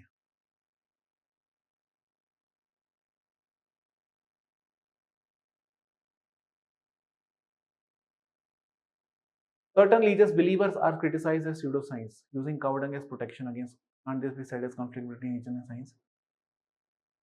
Certain religious believers are criticized as pseudoscientists. Pseudoscience. अच्छा, certain religious beliefs are criticized as pseudoscience, using cow dung as protection against COVID. अच्छा अच्छा, नहीं नहीं नहीं नहीं, इसको तो छोड़ो। ऐसे एग्जाम्पल्स हमने डालने ही नहीं है, बहुत चीप लगते हैं ये सारे examples. Sir, when all these scholars comment on religion, do they have Durkheim's definition in mind? नहीं। प्रॉब्लम यही है कि डरखाइम का डेफिनेशन सिर्फ डरखाइम के पास ही है। When Weber is talking about religion, he is not talking about Durkheim's concept of religion. When Marx is talking about religion, he is not talking about Durkheim's conception of religion. Religion का meaning जब एक है ही नहीं, there can not be universal meaning to religion, तो obviously हमें models का support लेना पड़ेगा, कभी इसके कभी उसके. हम तो सिर्फ मॉडल्स बनाते हैं.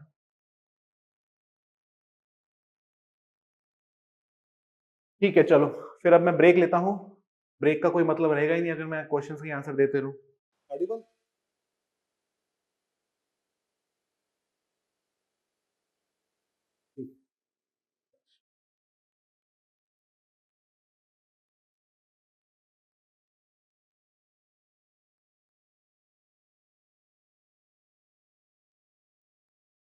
इसमें नहीं, इसमें देखो, इतना कंफ्यूज मत हो, बात बड़ी सीधी सी है. जब ऐसे हो रहा है, इसका क्या मतलब हुआ? Religion supporting science and science supporting religion. This is what fusion model is. Both support each other. Both support each other. Just think like this. Religion supports science, science supports religion. Okay? This is what fusion model is all about. When there is no support to each other, but both are used at different times by the same individual in different occasions to explain different things. What is that? Noma. That is Noma. भाई पूरी जिंदगी पूरी जिंदगी पूरी जिंदगी you spent like a scientific person, having no concern with God, religion, spirituality. When you lose your someone very close, you become religious. So on the occasion of death, you recall God, because religion is helping you. Here religion, by religion here I'm implying God, because this is what happens. You say rest in peace. This is Noma. इसमें fusion की बात है ही नहीं कुछ. इसमें fusion की कोई बात नहीं है. Digital Aarti, digital Aarti, what is this? Fusion. Now clear or not?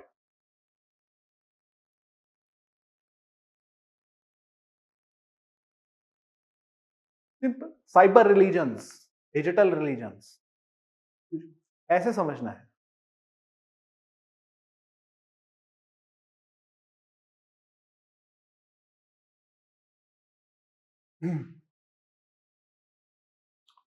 Okay, चलो अब शुरू करते हैं. Religious revivalism.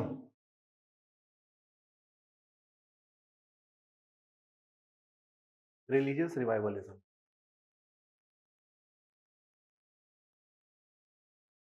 देखो ऐसा है कि when you listen to this term religious revivalism, what it should connote, what it should imply, that should be very clear.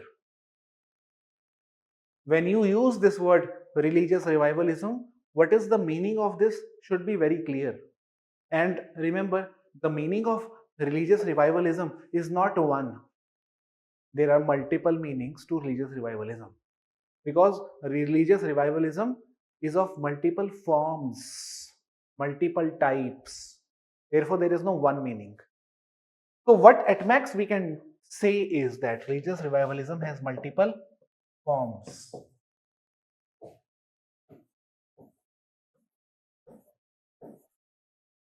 Multiple forms. Okay.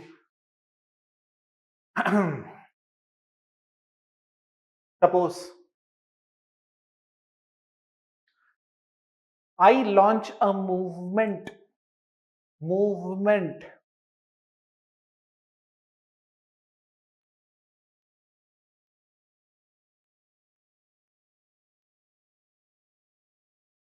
to bring back the old converts back to my religion.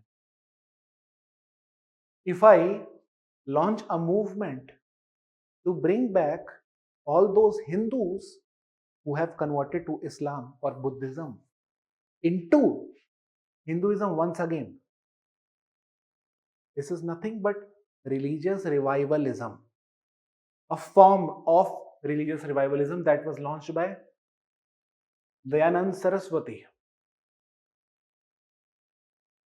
Dayanand Saraswati, which we also call as Shuddhi movement, or we also call as घर वापसी, अपने घर वापस आओ, तुम्हारा घर वो नहीं ये है, तुम मुस्लिम नहीं थे, तुम पहले हिंदू थे, बाद में मुस्लिम बने, इसलिए वापस हिंदू बन जाओ, घर वापस आ जाओ.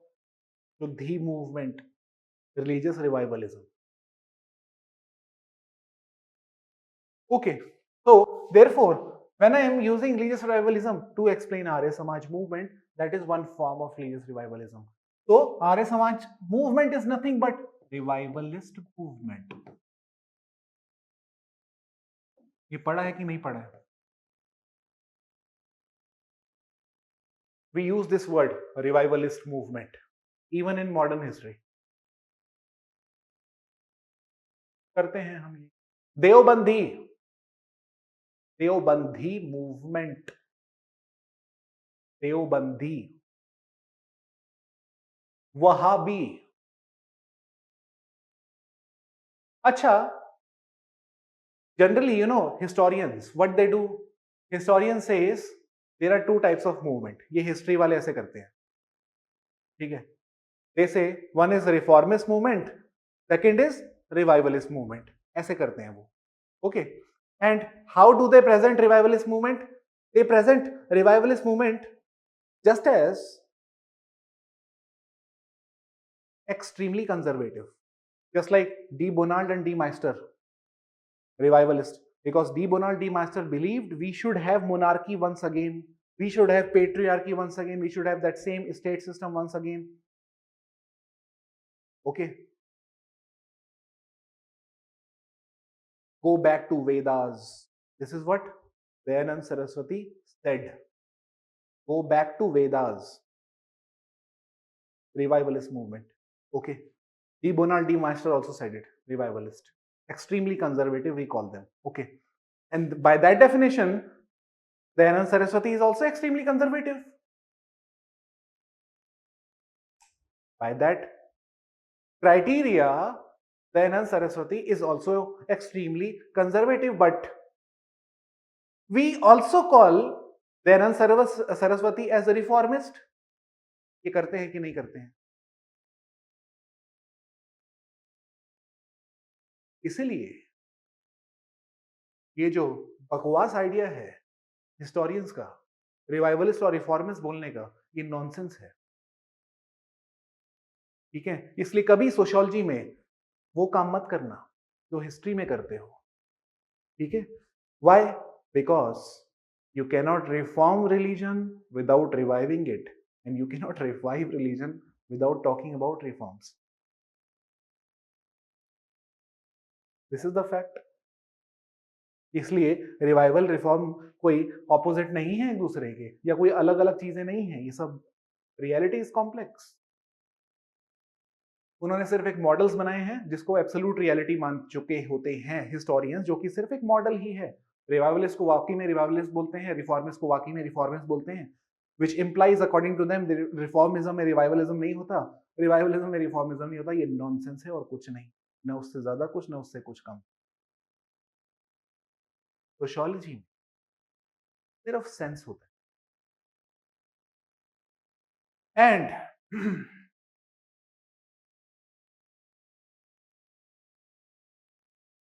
दयानंद सरस्वती का शुद्धि movement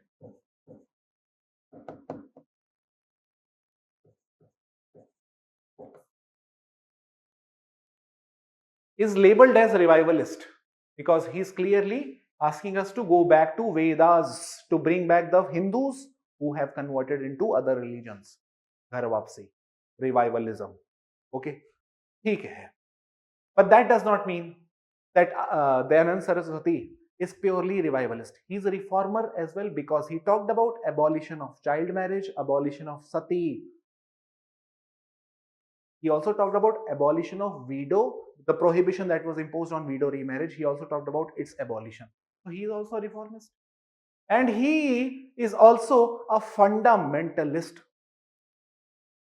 What is fundamentalist? I'll explain you after this topic. But remember, he is also fundamentalist. Why? In his book Satyarth Prakash, the article or book, whatever you may call it, in this book he clearly says only Hindu or Hinduism is the true religion. बाकी सारे religion बकवास हैं. All other religions are nonsense only except Hinduism. When he says like this, he seems to me highly fundamentalist, not just to me but to many other people. So therefore, these categories that we have in our mind, revivalist, reformist, fundamentalist, we should liberate ourselves from these kind of chains. Because these chains do not help us understand the things as it is. These chains force us to look at the world only in that direction. Okay. This is one form of revivalism. Okay. Deobandhi movement, you know.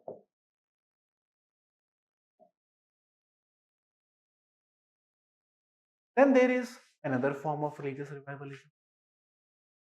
Another form of religious revivalism.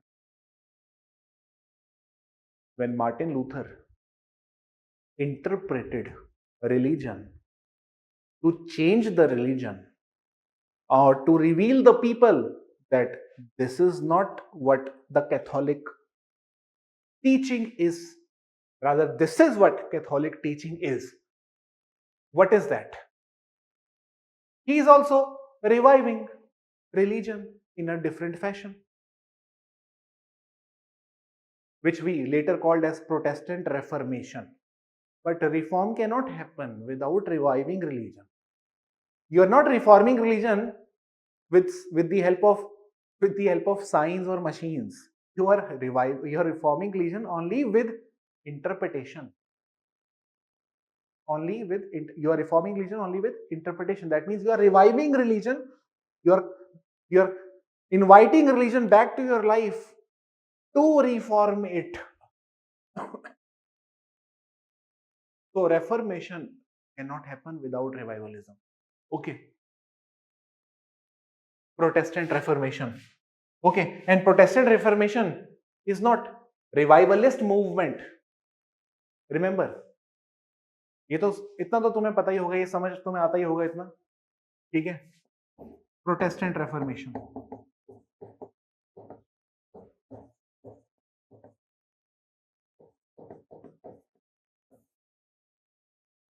is also one type of religious revivalism.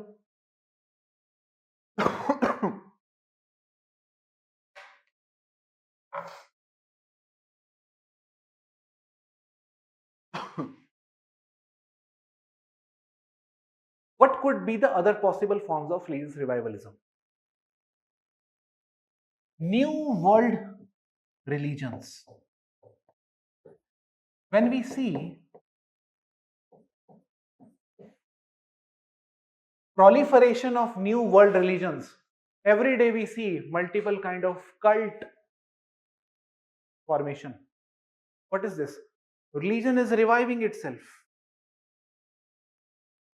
People revive religion to explain all kind of misery, all kind of things that they are going through in their lives. They take recourse to religion to find answer, to seek answer to some questions they do not possess answers. Formation of cults, new world religions.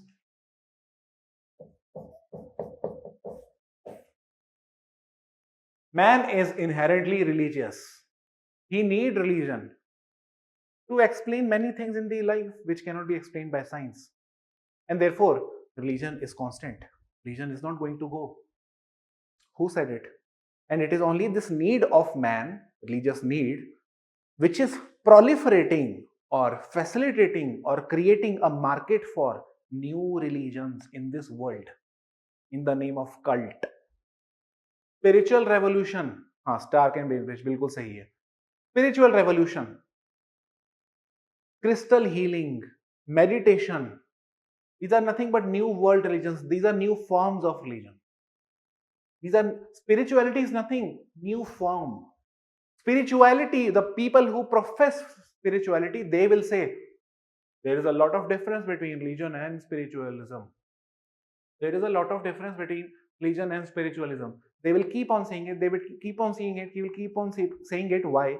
Because they do not want people to label them as another religious organization. They are involved in role distance. In the language of Goffman, role distance बोलेंगे इसको. कर वही काम रहे हैं, religious नहीं है हम, स्पिरिचुअल है, स्पिरिचुअलिटी. ये रोल डिस्टेंस है और कुछ भी नहीं. Basically according to Stark and Bainbridge, spirituality is a new form of religion, howsoever hard they may try to differentiate themselves from religious organizations, they are nothing but new form of religion. ठीक है. So we just saw 3 different types of religious revivalism. Okay. And all 3 qualify to be called as religious revivalism. Fourth, religious conversions. When you feel that you are oppressed because you are Hindu, and you will feel liberated when you become Buddhism. You are reviving religion to liberate yourself from the religion. क्या बात है? Again inviting religion to liberate yourself from the bondage of another religion. You are leaving old religion, entering new religion. Religious revivalism again. Ambedkar ने किया. हथरस में जो हुआ उन लोगों ने किया. They became neo Buddhists. Many people do. They convert to Islam, they convert to Sikhism, they convert to Hinduism. People do this. And when people do it, when they are converting to other religion, they are reviving religion because they believe it is the religion which is going to help them. This religion could not, but this religion will do. Revival. है कि नहीं? है तो वो भी revival. Okay.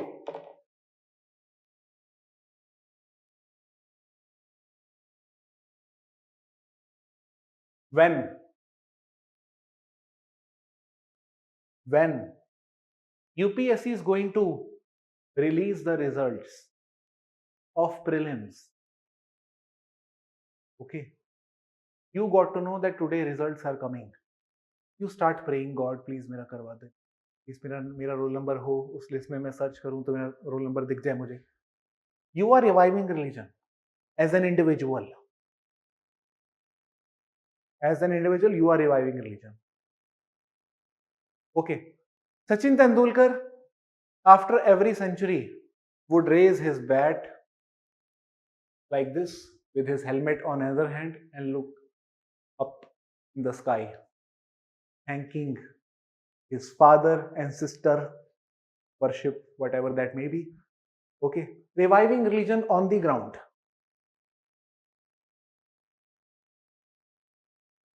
Okay. Religious revivalism has multiple forms. There is no one form of revivalism. Marx believed bourgeois revive religion to legitimize exploitation of the proletariat. Feminists believe patriarchy revives religion to legitimize gender inequality in society. Revivalism. ये सब revivalism ही तो है. In order to explain something that is certain, I take recourse to science. If I'm not able to explain something that is uncertain, I revive religion. Malinowski. दिमाग खुला एकदम करके सोचो कि सब कुछ एप्लीकेबल है एक ही जगह पे. ठीक है.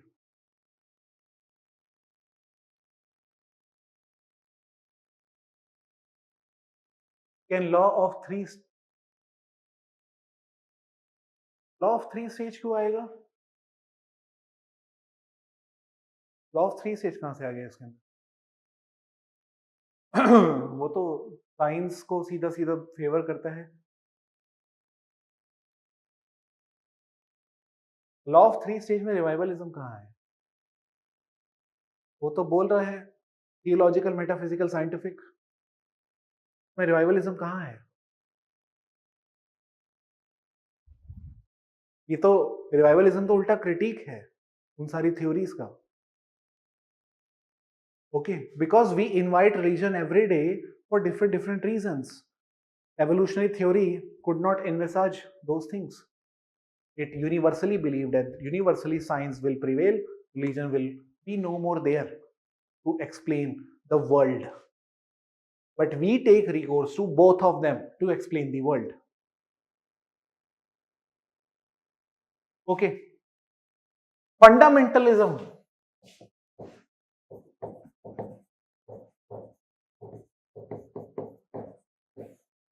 When you become fundamentalist, you are reviving religion to assert your identity and to claim over few things that you believe. That you believe is destroying your existence and the existence of your community. Just think like this. ISIS, the group ISIS, Al Qaeda, okay, RSS, okay. These are fundamentalist organizations. Okay. And remember, fundamentalism, I don't know how many of you know this. The word fundamental is coming from Christianity. Fundamental, the fundamentals, is coming from Christianity. I'll explain you the meaning of fundamentalism after this topic, but fundamentalism simply means to stick to the fundamentals, to stick to the fundamentals of religious text. This is what fundamentalism is, that you strictly believe in the text of your religious book or scripture. You literally believe. For example, the fundamental of Christianity, one of the fundamental is that Jesus was born to a virgin mother. Jesus was born to virgin mother. That means Jesus did not have to go through biological cycle of reproduction. वो ऐसे ही आ गए. ये fundamental है. इसका मतलब ये है. Fundamental का मतलब क्या? ये बेसिक चीज है, बेसिक डॉक्ट्रिन है ये तो. इसके साथ टेम्पर नहीं कर सकते आप. It is like basic doctrine of Christianity. The people who literally believe in this idea, they are known as fundamentalist.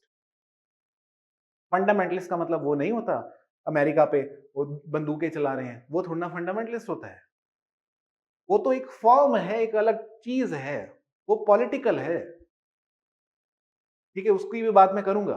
But fundamentalism का लिटरल जो मीनिंग होता है वो होता है literal interpretation of the text. You start believing in what is written.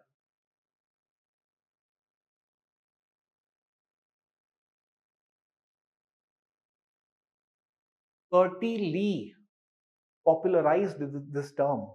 Curtis Lee, okay, ये मुझे नहीं पता कर्टी ली कौन है, चेक करना पड़ेगा. I have to check. ठीक है. So these are the different forms of revivalism, and you can also talk about how individual revive religion in their everyday life. Okay, in the occasion of birth, on the occasion of death, on the occasion of exam, on the occasion of marriage, we revive religion.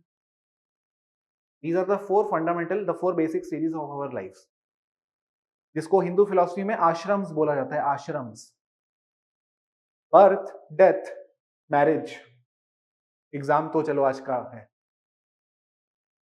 इन चारों में हम religion को revive करते हैं. Okay.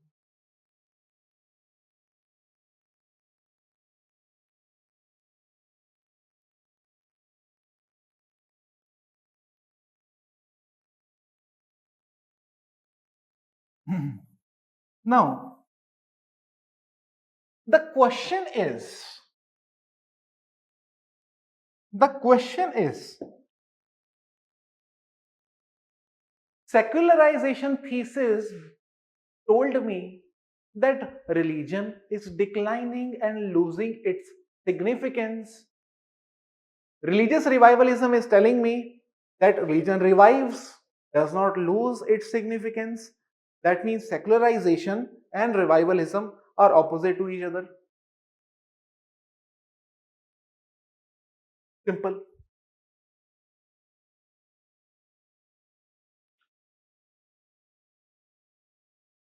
The thing is, modern ideas tell me whether it is man, whether it is woman, both are equal. If my religion tells me, no, both are not equal. Man is superior, and I literally interpret it like that only, that man is superior, woman is supposed to be subordinate to the woman, to the man. I do not believe in equality. Because in my religious scriptures it is clearly written that woman has to be subordinated to man.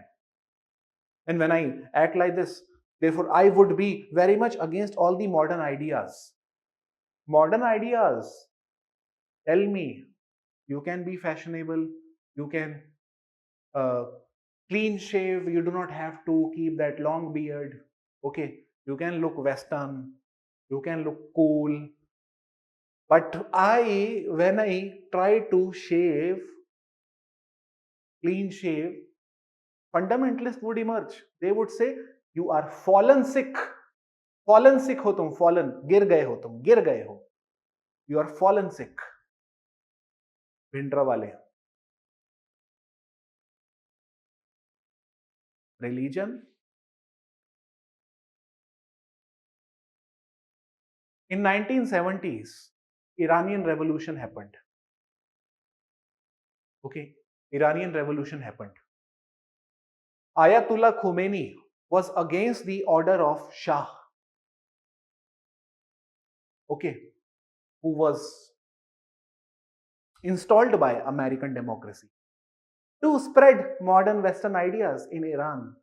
Ayatollah Khomeini challenged his regime, brought back religion once again in the lives of Iranian. Okay, Shah was trying to spread democracy. Khomeini revived religion and made it theocratic once again. You revive religion to challenge democracy. You revive religion to establish a new nation state, once again theological.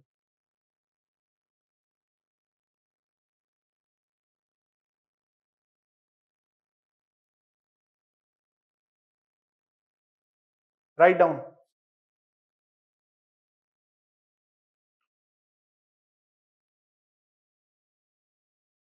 Modernization and secularization thesis, write down. Modernization and secularization thesis established decline of religion and the advent of scientific temper and modernity. Secularization and modernization thesis established decline of religion and advent of scientific and modern ideas. Scientific and modern ideas or worldview. Scientific and modern ideas or worldview.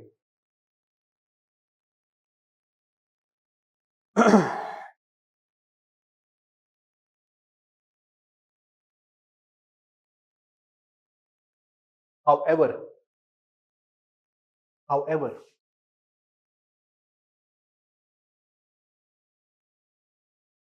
the world has witnessed revivalism many times for different reasons. in different occasions. World has witnessed revivalism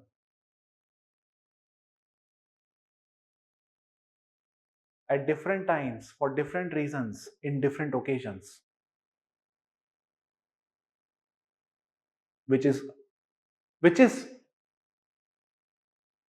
clearly posing a challenge to the modernization and secularization thesis, which is clearly posing challenge to modernization and secularization thesis.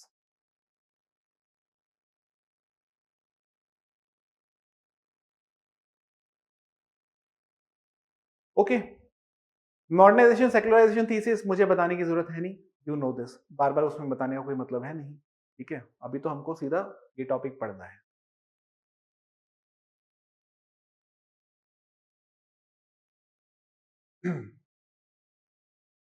Stark and Bainbridge religious market theory talks about perpetual cycle of religious revival and renewal। क्या बात है, बोला था कि नहीं बोला था? Stark and Bainbridge religious market theory talks about perpetual cycle। मैंने कहा था इस वर्ड को याद रखना, परपेचुअल वर्ड को भी मैंने कहा था याद रखना, क्योंकि वो मेरा बनाया हुआ नहीं है, स्टार्क और बेनब्रिज ने बोला है। Talks about perpetual cycle of religious revival and renewal. वो क्या बोल रहे हैं? रिवाइवलिज्म की ही तो बात कर रहे हैं। जब कल्ट फॉर्म हो रहा है तो रिवाइवलिज्म हो रहा है इस दुनिया के अंदर।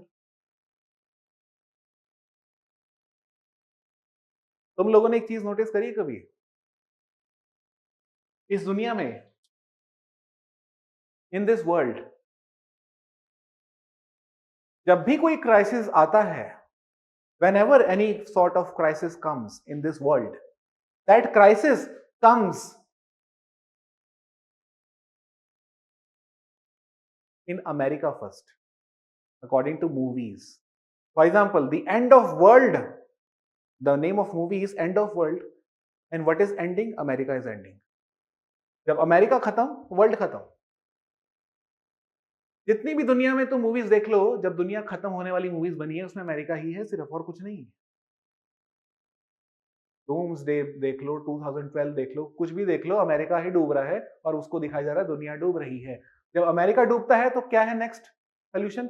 मार्स में जाओ, दूसरे प्लैनेट में जाओ। जैसे इंडिया है ही नहीं, यूरोप है ही नहीं।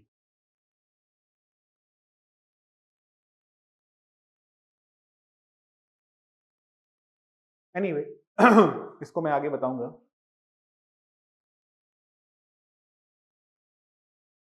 Next if you remember existential security theory, because I told you ये सारी theories यहाँ पे काम आएंगी। existential security theory inherently has the idea of religious revivalism। whenever society is poor or whenever there is existential insecurity, you are not sure whether you are going to live tomorrow, see the sun tomorrow, you become religious. And this happens more in African, Latin American, South Asian societies, according to Stark and according to Norris and Inglehart. Existential insecurity and religiosity the more existentially insecure you are, the more religious you are. The more existentially secure you are, the less religious you are.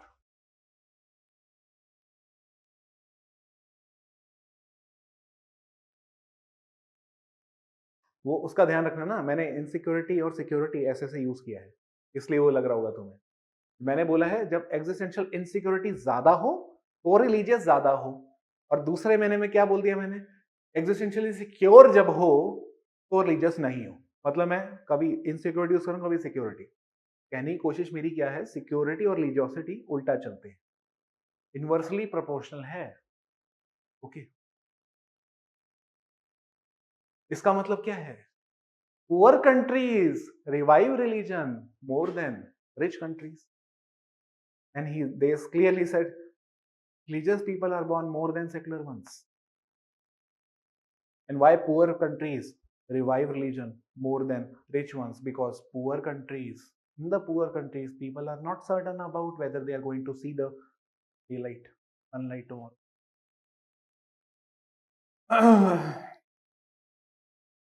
ठीक है. Durkheim. What will Durkheim say? Because according to secularization thesis, religion was supposed to be over, declined, lost its significance. Modernization theory is the same.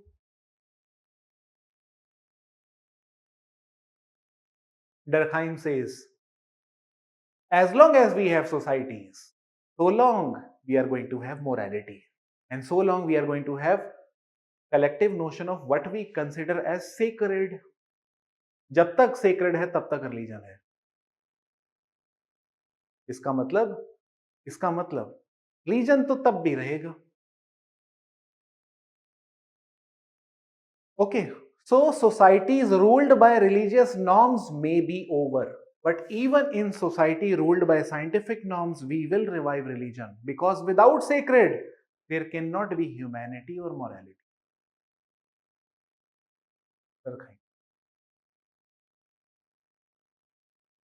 David Leon, postmodern scholar,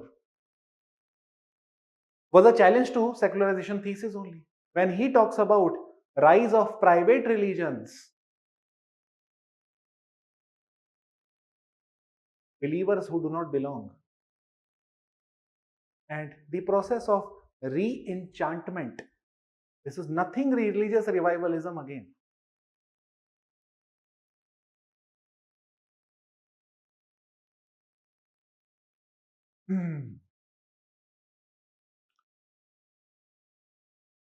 You revive religion to justify the social order. You revive religion to challenge the social order. And therefore, religion establishes not only status quo, it also propels social change. Revivalism can justify the norm, it can challenge the norm. When it challenges the norm, it takes the form of reformism. When it justifies the norm, it takes the form of revivalism. तो open mind से सोचना है हमको. अरे science also revives religion. It is not that religion that revives itself, or it is not just one man reviving religion in uncertain times. Science also revives religion. God particle. Science has taken recourse to religion multiple times. Multiple times. To justify the discoveries and inventions that are being made. All the innovations that take place in science are largely coming from religious texts. The idea of immortality is coming from where? कहां से आ रहा है? Immortal being कहां से आया है? Religion से. और साइंस हेल्प कर रहा है इमोर्टैलिटी में जाने के लिए. स्टेम सेल्स है कि नहीं ये बात? तो साइंस कुछ हवा में नहीं करता है. रिलीजन उसको एक बेस प्रोवाइड करता है. Therefore religion is nothing but infrastructure. Science is nothing but superstructure. Science revives religion to justify its claims. Fusion model खत्म. Religious revivalism is over. Okay. So now one topic is left. Fundamentalism. Only one topic is left now. बाकी सब तो हो गया है. बहुत लंबा chapter हो गया यार ये तो सच में. But I am sure I gave this topic 5 days just because so that you develop proper understanding. Otherwise I would have finished this topic in 2 days only.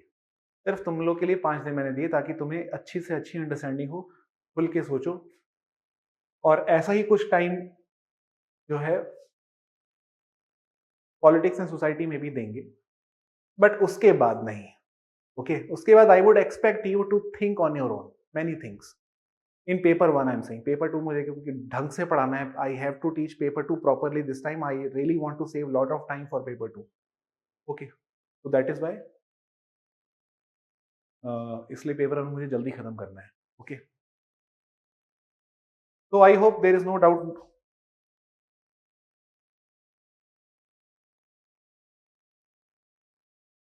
Thank you, thank you. कोई doubt है?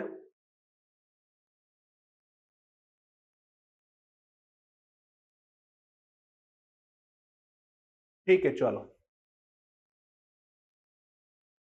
we will do this tomorrow, and we will have only 2 hours class because, or 1.5 hour class maybe, because we have test also day after. तो ज्यादा time नहीं लूंगा मैं आपका, 1.5 घंटा कल करेंगे। 1.5 घंटे में I will also start politics and society. Okay.